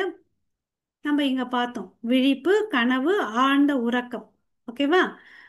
ஓகே. இந்த 3ஐயும் வந்து பாத்தீங்கன்னா, உணரும் நபர், மூளை எஜமானர், ஆட்சியாளர், பரமபுருஷ பகவான் சொல்லிட்டு எடுத்துக்கணும். ஓகேவா? ஒருத்தனுக்கு வந்து இதெல்லாம் புரிஞ்சுக்கணும்னா என்ன வேணும்? கொஞ்சமாவது அறிவுன்றது வேணும், புத்தின்றது வேணும். அது இல்லைன்னா அவனால எதையும் புரிஞ்சிக்க முடியாது. ஓகேவா? ஓகே. இங்க வந்து பார்ப்பவரும் கட்டுப்படுத்துவரும் யாரா இருக்காரு? பரமபுருஷ பகவான். அவர் தான் எல்லாத்தையும் பார்த்துட்டு இருக்காரு. அவர் தான் எல்லாத்தையும் கட்டுப்படுத்திட்டு இருக்காரு. ஓகேங்களா? அதுக்கு அடுத்தது இந்த ஆத்மா இருக்கு இல்லையா, இந்த 3 நிலையில போயிட்டு வருது. ஓகேவா? அவனுக்கு வந்து ஏற்கனவே சொல்லியிருக்காரு நமக்கு வந்து பகவத்கீதையில, நான் தான் ஒருத்தருடைய நினைவாற்றலாவும் இருக்கிறேன், அறிவையும் கொடுக்குறேன், மறதியும் நான் தான் கொடுக்குறேன். இந்த 3 பாயிண்ட்டை வச்சு நம்ம மேல சொன்ன பாருங்க, கண் அதாவது விழிப்பு, கனவு, ஆழ்ந்த உறக்கம். ஓகேவா? சில விஷயங்கள் வந்து நம்ம மறந்து போயிடுறோம் இல்லையா? கனவு, விழிப்பு, உறக்கம், அது நமக்கு வந்து எப்பவுமே பண்ணிட்டு இருக்கோம். அதே மாதிரி சில விஷயத்த நம்ம எப்பவுமே ஞாபகம் வச்சிருக்கோம், சில விஷயத்த மறந்துடுறோம். இது எந்த சக்தியெல்லாம் யார்கிட்ட வந்துச்சுன்னு பார்த்தீங்கன்னா, கிருஷ்ணர் கிட்ட இருந்து தான் வந்துச்சுன்னு அப்படின்னு சொல்லிட்டு அவரே சொல்றார். ஓகேவா? இது எல்லாம் ஏன் அவர் கொடுக்குறாருன்னு பார்த்தீங்கன்னா, அவர் ஒவ்வொரு ஆத்மாவுக்கும் எப்படியா இருக்காரு? நண்பரா இருக்கிறாரு. ஓகேங்களா? அதனால அவர் கொடுக்குறாரு. நம்ம இப்போ வந்து எந்த பாயிண்ட் ஞாபகம் வச்சுக்கணும்னா, போக்தாராம் யக்ன தபசம் அந்த ஸ்லோகத்தை ஞாபகம் வச்சுக்கணும். ஏன்னா அங்க 3 விஷயத்த சொல்றோம். அதாவது அவர் தான் வந்து நலம் விரும்பி, எல்லாரும் எல்லா ஜீவாத்மாக்களும் நல்லா இருக்கணும்னு நினைக்கிற நலம் விரும்பி, அப்புறம் வந்து பாத்தீங்கன்னா எல்லாத்தையும் அனுபவிப்பவர், எல்லாத்தையும் கட்டுப்படுத்துபவர். ஓகேங்களா? ஸோ மத்வாச்சாரியர் என்ன சொல்றாருன்றதை பார்க்கலாம்.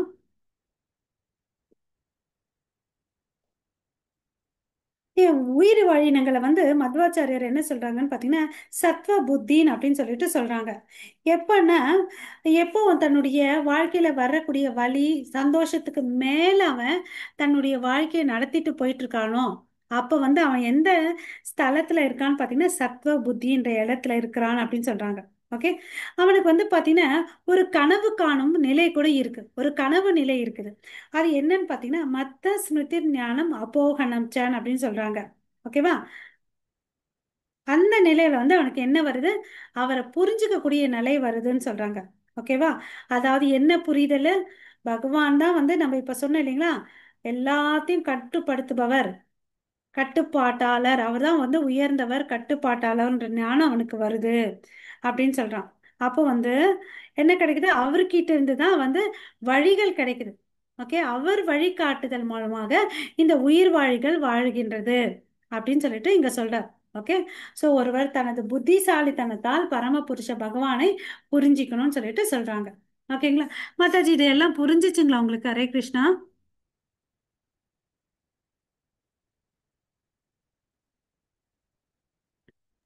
புரிஞ்சுமா? அடுத்த ஸ்லோகத்துக்கு போலாம். ரேவதி மாதாஜி, அடுத்த ஸ்லோகம் படிங்க.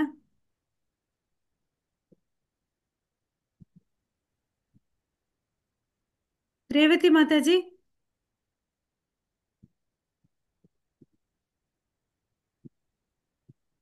ரேவதி மாதாஜி.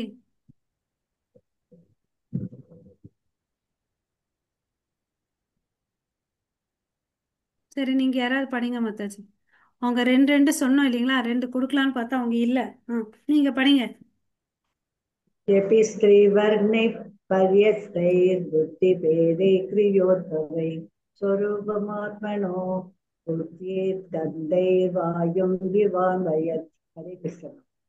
ஓகே, ஸோ காற்று இருப்பது வந்து நம்ம நிறைய எல்லாருக்கும் வந்து நம்ம காற்றை வந்து கண்ணால பார்த்தது இல்லை இல்லையா?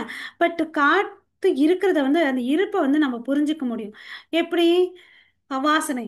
அது வந்து பார்த்தீங்கன்னா மல்லிப்பூ முன்னாடி கடந்து வந்துச்சு, இல்லை ரோஜாப்பூ தோட்டத்தோட கடந்து வந்துச்சுன்னா அந்த மல்லிப்பூ வாசனையும் நுகர முடியும்.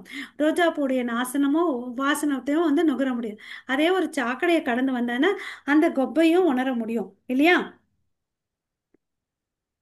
அதே மாதிரி ஒருத்தர் வந்து பரமபுருஷ பகவானை வந்து புரிஞ்சிக்க முடியும். எப்படி? இந்த மூன்று பிரிவுகளால. ஆன்மா அல்ல, அவை மூன்று குணங்களால் ஆனவை மற்றும் செயல்களால் பிறக்கின்றன. ஓகேவா? ஓகே, இந்த பொருளுரையில படிக்கலாம். மாதாஜி, இந்த பொருளுரை யாராவது படிக்கிறீங்களா? ஹரே கிருஷ்ணா. மாதாஜி, ருக்மணி மாதாஜி படிக்கிறீங்களா? படிக்கிறோம் சார். ஒரு பேராகிராஃப் படிங்க.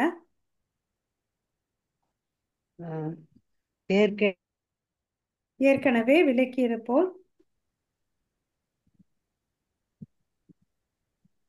நமது போல நமது இரு விழிப்பு, கனவு மற்றும் ஆழ்ந்த தூக்கம் என மூன்று நிலைகள் உள்ளன. இந்த மூன்று நிலைகளிலும் நமக்கு வெவ்வேறு அனுபவங்கள் உள்ளன. எனவே ஆன்மா இந்த மூன்று நிலைகளையும் கவனிப்பர். உண்மையில் உடலின் செயல்பாடுகள் ஆன்மாவின் செயல்பாடுகள் அல்ல. ஆன்மா உடலில் இருந்து வேறுபட்டது. நறுமணங்கள் அவை சுமந்து செல்லும் ஜட வாகனத்திலிருந்து வேறுபட்டது போல ஆன்மா ஜட செயல்களிலும் பற்றற்றது. இந்த பகுப்பார்வை புருஷன் தாமரை பாதங்கள் பாதுகாப்பின் கீழ் முழுமையாக இருக்கும் ஒருவனால் கருத்தில் இந்த மாத்தி மறந்துச்சு. ஒரு கருத்தில் கொள்ள முடியும். யஸ்மின் விஞ்ஞான சர்வம் ஏவம் விஞ்ஞாதம் பவதி என்ற வேத உத்தரவால் இது உறுதிப்படுத்தப்படுகிறது. பரமபுருஷ பகவானை புரிந்து கொண்டால் மற்ற அனைத்தையும் சிறந்த அறிஞர் தானாகவே புரிந்து கொள்ள முடியும். இறைவனின் தாமரை பாதங்களில் அடைக்கலம் பெறாததால் சிறந்த அறிஞர்கள், விஞ்ஞானிகள், தத்துவ ஞானிகள் மற்றும் மதவாதிகள் கூட எப்பொழுதும் குழப்பமடைகிறார்கள். இது ஸ்ரீமத் மாதாஜி, இது போதும், இதை டிஸ்கஸ் பண்ணிடலாம் மாதாஜி. ஓகே மாதாஜி. ஏற்கனவே நம்ம ஃபர்ஸ்ட் போன ஸ்லோகத்துல என்ன படிச்சோம்? கனவு, அப்புறம் வந்து விழித்திருதல், ஆழ்ந்த உறக்கம், அந்த மூன்று நிலை நம்ம ஞாபகம் வச்சுக்கணும். அப்புறம் கடவுள்கிட்ட இருந்து தான் நமக்கு மூணு விஷயம் வருது. என்னது? ஞானம், மறதி, அப்புறம் நினைப்பு வச்சுக்கிறது, ரிமெம்பரன்ஸ் இல்லையா? ஸோ இங்க வந்து என்ன சொல்றாங்க, அப்புறம் ஏற்கனவே ஒரு பாயிண்ட் பார்த்தோம். காத்து வந்து இருக்கிறத வந்து நம்மளால உணர முடியாது. பட் அது எடுத்துட்டு வரக்கூடிய நறுமணத்தை வச்சு நம்ம ஃபீல் பண்ணலாம் அங்க காத்து இருக்குதுன்னு சொல்லிட்டு. இந்த பாயிண்ட்ஸை நம்ம ஞாபகம் வச்சுட்டு இதை இப்போ வந்து இந்த பத்தியை படிச்சோம். ஓகேங்களா? ஸோ இங்க என்ன சொல்றாங்க, இந்த மனுஷன் வந்து அந்த 3 நிலையில இருக்கான். அந்த 3 நிலையில வந்து ஆழ்ந்த உறக்கம், கனவு, விழித்திருத்தல், அவனுடைய அனுபவங்கள் வந்து பாத்தீங்கன்னா ஒவ்வொரு நிலையில இருக்கு. கனவுல வந்து பாத்தீங்கன்னா அவன் என்ன பண்ணலாம், என்ன வேணும்னாலும் நினைச்சிட்டு தூங்கலாம். ஒரு ராஜாவா இருக்கலாம், எதவா இருக்கலாம், என்னவாட்டு நினைச்சிட்டு அவன் இருக்கலாம். பட் எழுந்து பார்த்தா தான் தெரியும் அவனுடைய அசல் ஆஹ், நிலை என்னன்னு சொல்லிட்டு, இல்லையா? ஸோ அப்போ இந்த ஆத்மா இருக்கு இல்லையா, இந்த 3 நிலைகளையும் கவனிப்பவர். ஆத்மா என்ன பண்ணிட்டு இருக்குது, எல்லாத்தையும் கவனிச்சிட்டு இருக்கு. உண்மையில் உடல், மாதாஜி மியூட் பண்ணிக்கோங்க, சத்தம் வருது பாருங்க. உண்மையில் உடலின் செயல்பாடுகள் ஆன்மாவின் செயல்பாடுகள் அல்ல. இப்ப என்ன தெரிஞ்சுக்கணும் நம்ம, இந்த செயல்கள் வந்து செய்யறது வந்து உடல் தான், ஆத்மா இல்லை. ஆத்மா இருக்கிறதுனால தான் உடல் இயங்கிட்டு இருக்குது, அந்த பாயிண்ட் வேற. இந்த உடல் செய்யக்கூடிய செயல்களால வந்து பாத்தீங்கன்னா ஆன்மாக்கும் வித்தியாசம் இருக்கு. இந்த உடல் வந்து என்னென்ன செயல் செய்யுதுன்னு சொல்லிட்டு ஆத்மாவும் பார்த்துட்டு இருக்காங்க, பரமாத்மாவும் பார்த்துட்டு இருக்காங்க. ஓகேங்களா? இதை இன்னும் எப்படி நம்ம சிம்பிளா புரிஞ்சுக்கணும்னா, நறுமணங்களை சுமந்து செல்லும் காற்று, அந்த காற்று வந்து ஒரு வாகனமா தான் இருக்கு, இல்லையா? அந்த பகுப்பாய்வே நம்ம கிட்ட வரணும். இதை புரிஞ்சுக்கிட்டு யார் ஒருத்தன் வந்து எஸ்மின் விக்ஞாதே சர்வம் ஏவம் விக்ஞாத்தம் பவதி என்ற வேத உத்தரவால் இது உறுதிப்படுகிறதுன்னு சொல்றாங்க. அப்போ வந்து என்ன ஆகுது, அவனுக்கு வந்து பரமபுருஷ பகவானை புரிஞ்சிக்க முடியுது. ஓகேங்களா? அப்போ வந்து புரிஞ்சுக்கிறதுனால என்ன பண்றான், தாமரை திருவடிக்கு தஞ்சம் எடுப்பான். இதெல்லாம் புரிஞ்சுக்காதவன் என்ன பண்றான், அவர்கிட்ட வந்து தஞ்சம் எடுக்க மாட்டேன்றான். அவர் யாரு பாத்தீங்கன்னா, சிறந்த அறிஞர்கள், விஞ்ஞானிகள், தத்துவ ஞானிகள், மதவாதிகள். இவங்க வந்து சரணடைகிறது இல்ல, அதனால எப்பவுமே குழப்பத்துல இருக்காங்க. ஓகேங்களா? பிரேமராணி மாதாஜி இது படிங்க, ஸ்ரீமத் பாகவதத்துல இருந்து.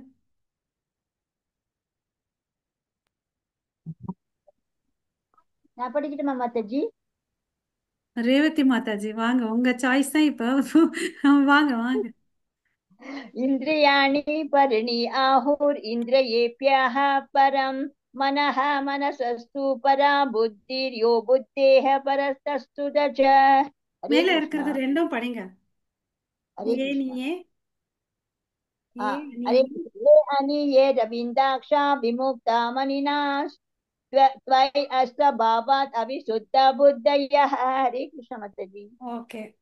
ஒருத்தன் வந்து செயற்கையா நினைச்சுக்கலாம், நான் எல்லா கலங்கத்துல இருந்து வெளியே வந்துட்டேன் அப்படின்னு சொல்லிட்டு. ஓகேவா? அவர் வந்து பாத்தீங்கன்னா அது வந்து எப்போ சாத்தியம் ஆகும், அவன் வந்து கடவுளுடைய தாமரை திருவடியில வந்து தஞ்சம் எடுத்திருக்கணும். அப்படி எடுத்திருந்தான்னா அது சாத்தியம் ஆகும். இல்ல அவன் வந்து செயற்கையா நினைச்சிட்டு இருந்தான்னா அது வந்து பாத்தீங்கன்னா அவனுடைய அறிவு வந்து மாசுபட்டு இருக்கிறதுன்னு சொல்லிட்டு நம்ம சொல்லணும். இந்த பாயிண்ட் தான் வந்து தத்துவ ஞானிகளுக்கு அப்ளை ஆகும். அவன் என்ன பண்ணுவான், விஞ்ஞானிகள், தத்துவ ஞானிகள், அறிஞர்கள்லாம் என்ன பண்ணுவாங்க, படிச்சு படிச்சு இன்டெலிஜென்ஸை வளர்த்துப்பாங்க. ஓகே, அந்த இன்டெலிஜென்ஸ்ல நான் தான் கிரேட்டுன்னு நினைப்பான். ஆனா கடவுள்கிட்ட வந்து சரணாகதி எடுக்கவே மாட்டாங்க. அதனால தான் இந்த 4 பேர் சொன்னாங்க பாருங்க, அறிஞர்கள், விஞ்ஞானிகள், தத்துவ ஞானிகள், மத ஞானிகள் குழப்பத்துல இருக்காங்க. ஏன், அவங்களுக்கு வந்து பகவானின் தாமரை திருவடியில தஞ்சம் எடுக்கிறது இல்ல.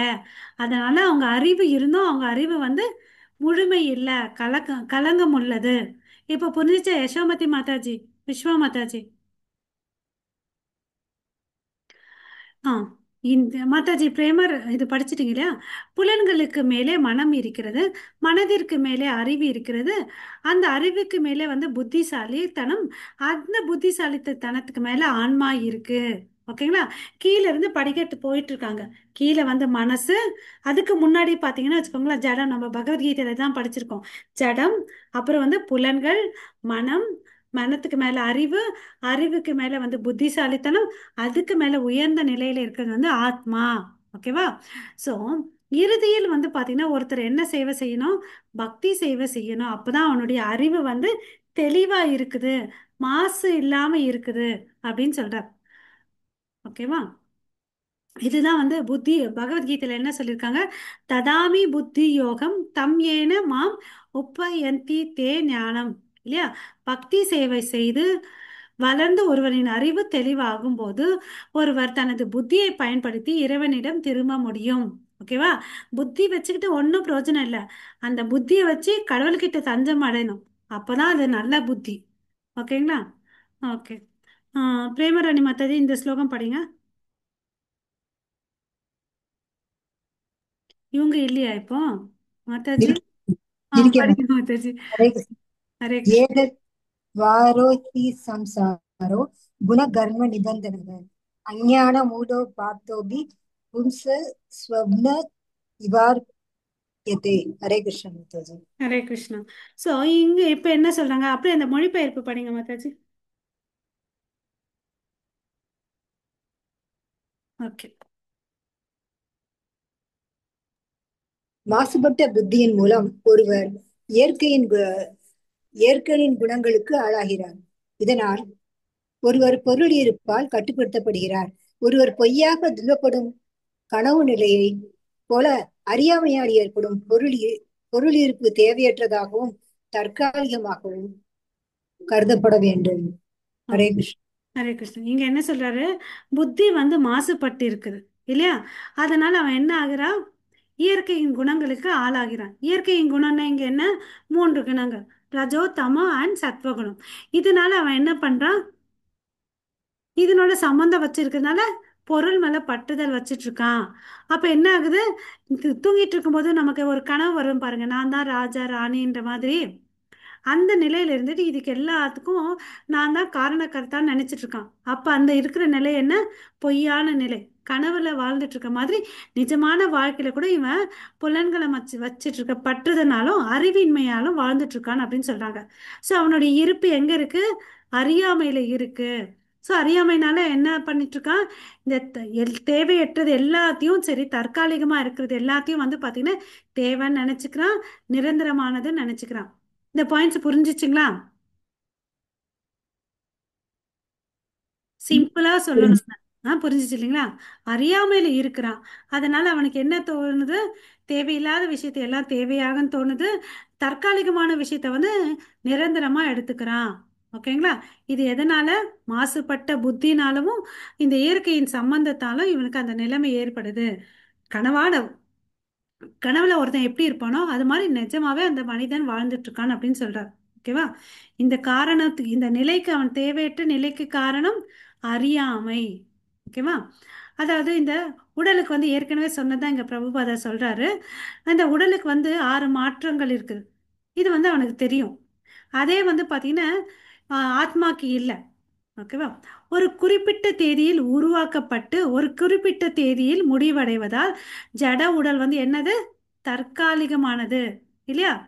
அவன் வந்து இதை சிம்பிளா புரிஞ்சுக்கலாம். ஏன்னா நான் டெய்லி வந்து எத்தனையோ பேர் இறக்கிறத பார்க்குறோம், எத்தனையோ குழந்தைங்க வந்து பிறக்கிறத வந்து கேட்குறோம் இல்லையா? ஸோ இது வந்து இந்த தேகம் வந்து தற்காலிகமானது. பட் அவன் என்ன பண்ணிட்டு இருக்கான், இது வந்து நிரந்தரம்னு நினைச்சிட்டு இதுக்கோசம் வாழ்ந்துட்டு இருக்கான். ஓகே. ஸோ ஆனால் நித்தியமான இந்த ஆத்மாவை வந்து அவன் வந்து அறிஞ்சிக்கவே இல்லை, அதை வந்து தெரிஞ்சிக்கவே மாட்டேன்றான். ஆத்மான்னு ஒன்று இருக்கிறதும் தெரிஞ்சிக்க மாட்டேன்னா, ஆத்மாவுக்கு ஒரு உணவு இருக்குன்றதும் தெரிஞ்சிக்க மாட்டேன்றான் இல்லையா? இந்த தற்காலிகமான இந்த உடலுக்கோசம் என்ன பண்ணுறான், எல்லாத்தையும் சேர்த்து சேர்த்து வைக்கிறான், வீடு வாசல் எல்லாம். ஆனால் அந்த உடலே வந்து என்னது, தேவையற்றது. அவன் சம்பாதிக்க வைக்கிறதும் பார்த்தீங்கன்னா தேவையில்லாம தான் போகுது இல்லையா? ஸோ அவன் வந்து அறியாமையில தான் வாழ்ந்துட்டு இருக்கான் அப்படின்னு சொல்றான். ஓகே.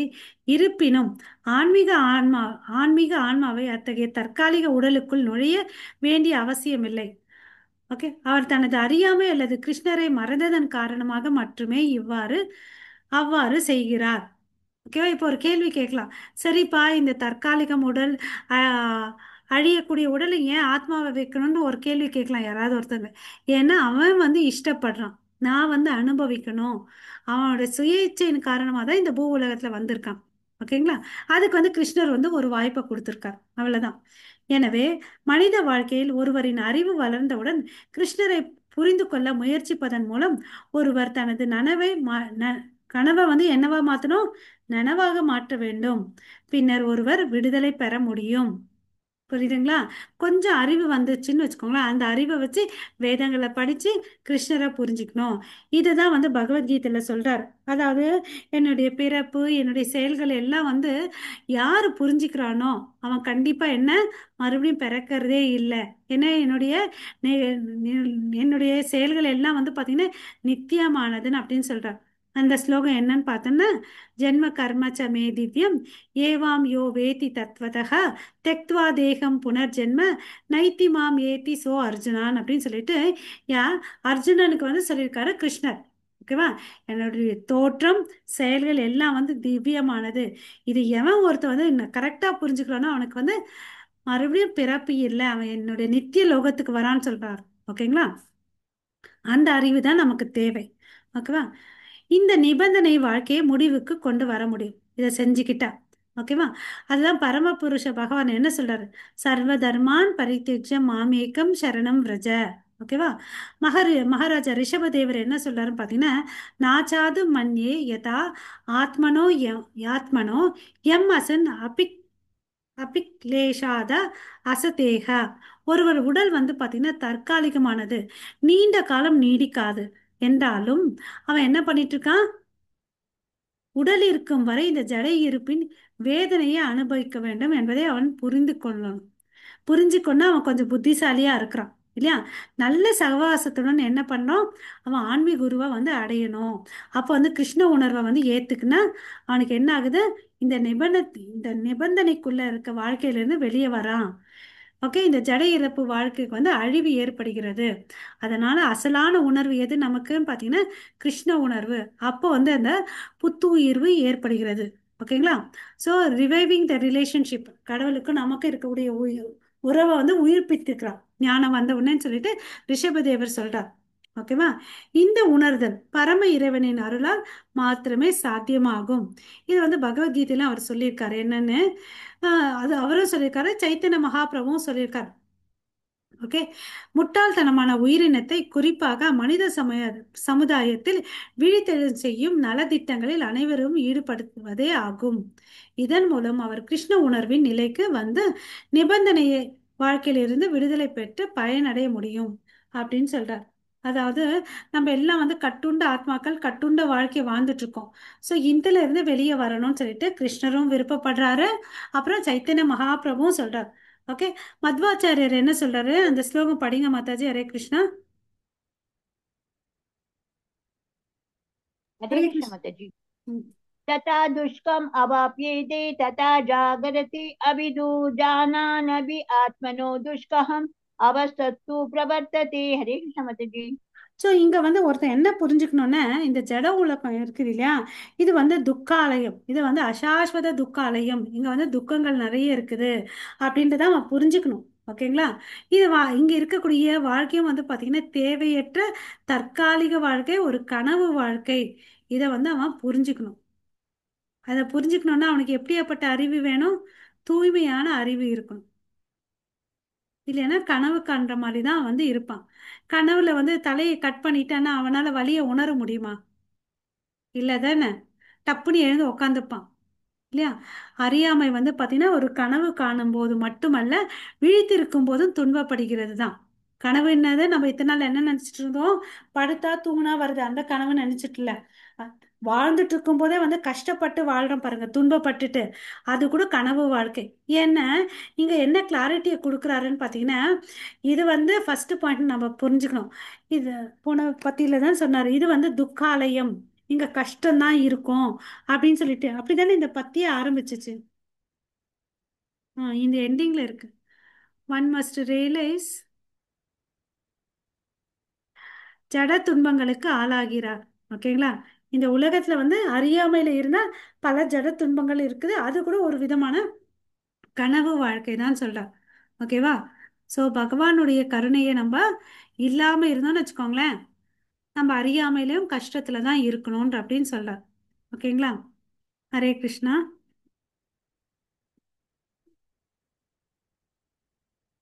மற்றஜி நம்ம இங்கே நிறுத்திக்கலாம், நாளைக்கு 28லேருந்து பார்க்கலாம். ஓகேங்களா? ஹரே கிருஷ்ணா. வாஞ்சா கல்பத்தருப்பியஷ கிருபா சிந்து பயவச்ச பதிதானாம் பாவனேபியோ வைஷ்ணவேபியோ நமோ நமः. अनंत कोटि वैष्णव वृंद की जय। नामाचार्य हरिदास ठाकुर की जय। जगत गुरु श्रील प्रभुपाद की जय। निताय गौरव प्रेमानंदे। हरि हरि बोल। हरे कृष्णा. हरे थैंक कृष्ण। यू. அப்புறம் மாதாஜி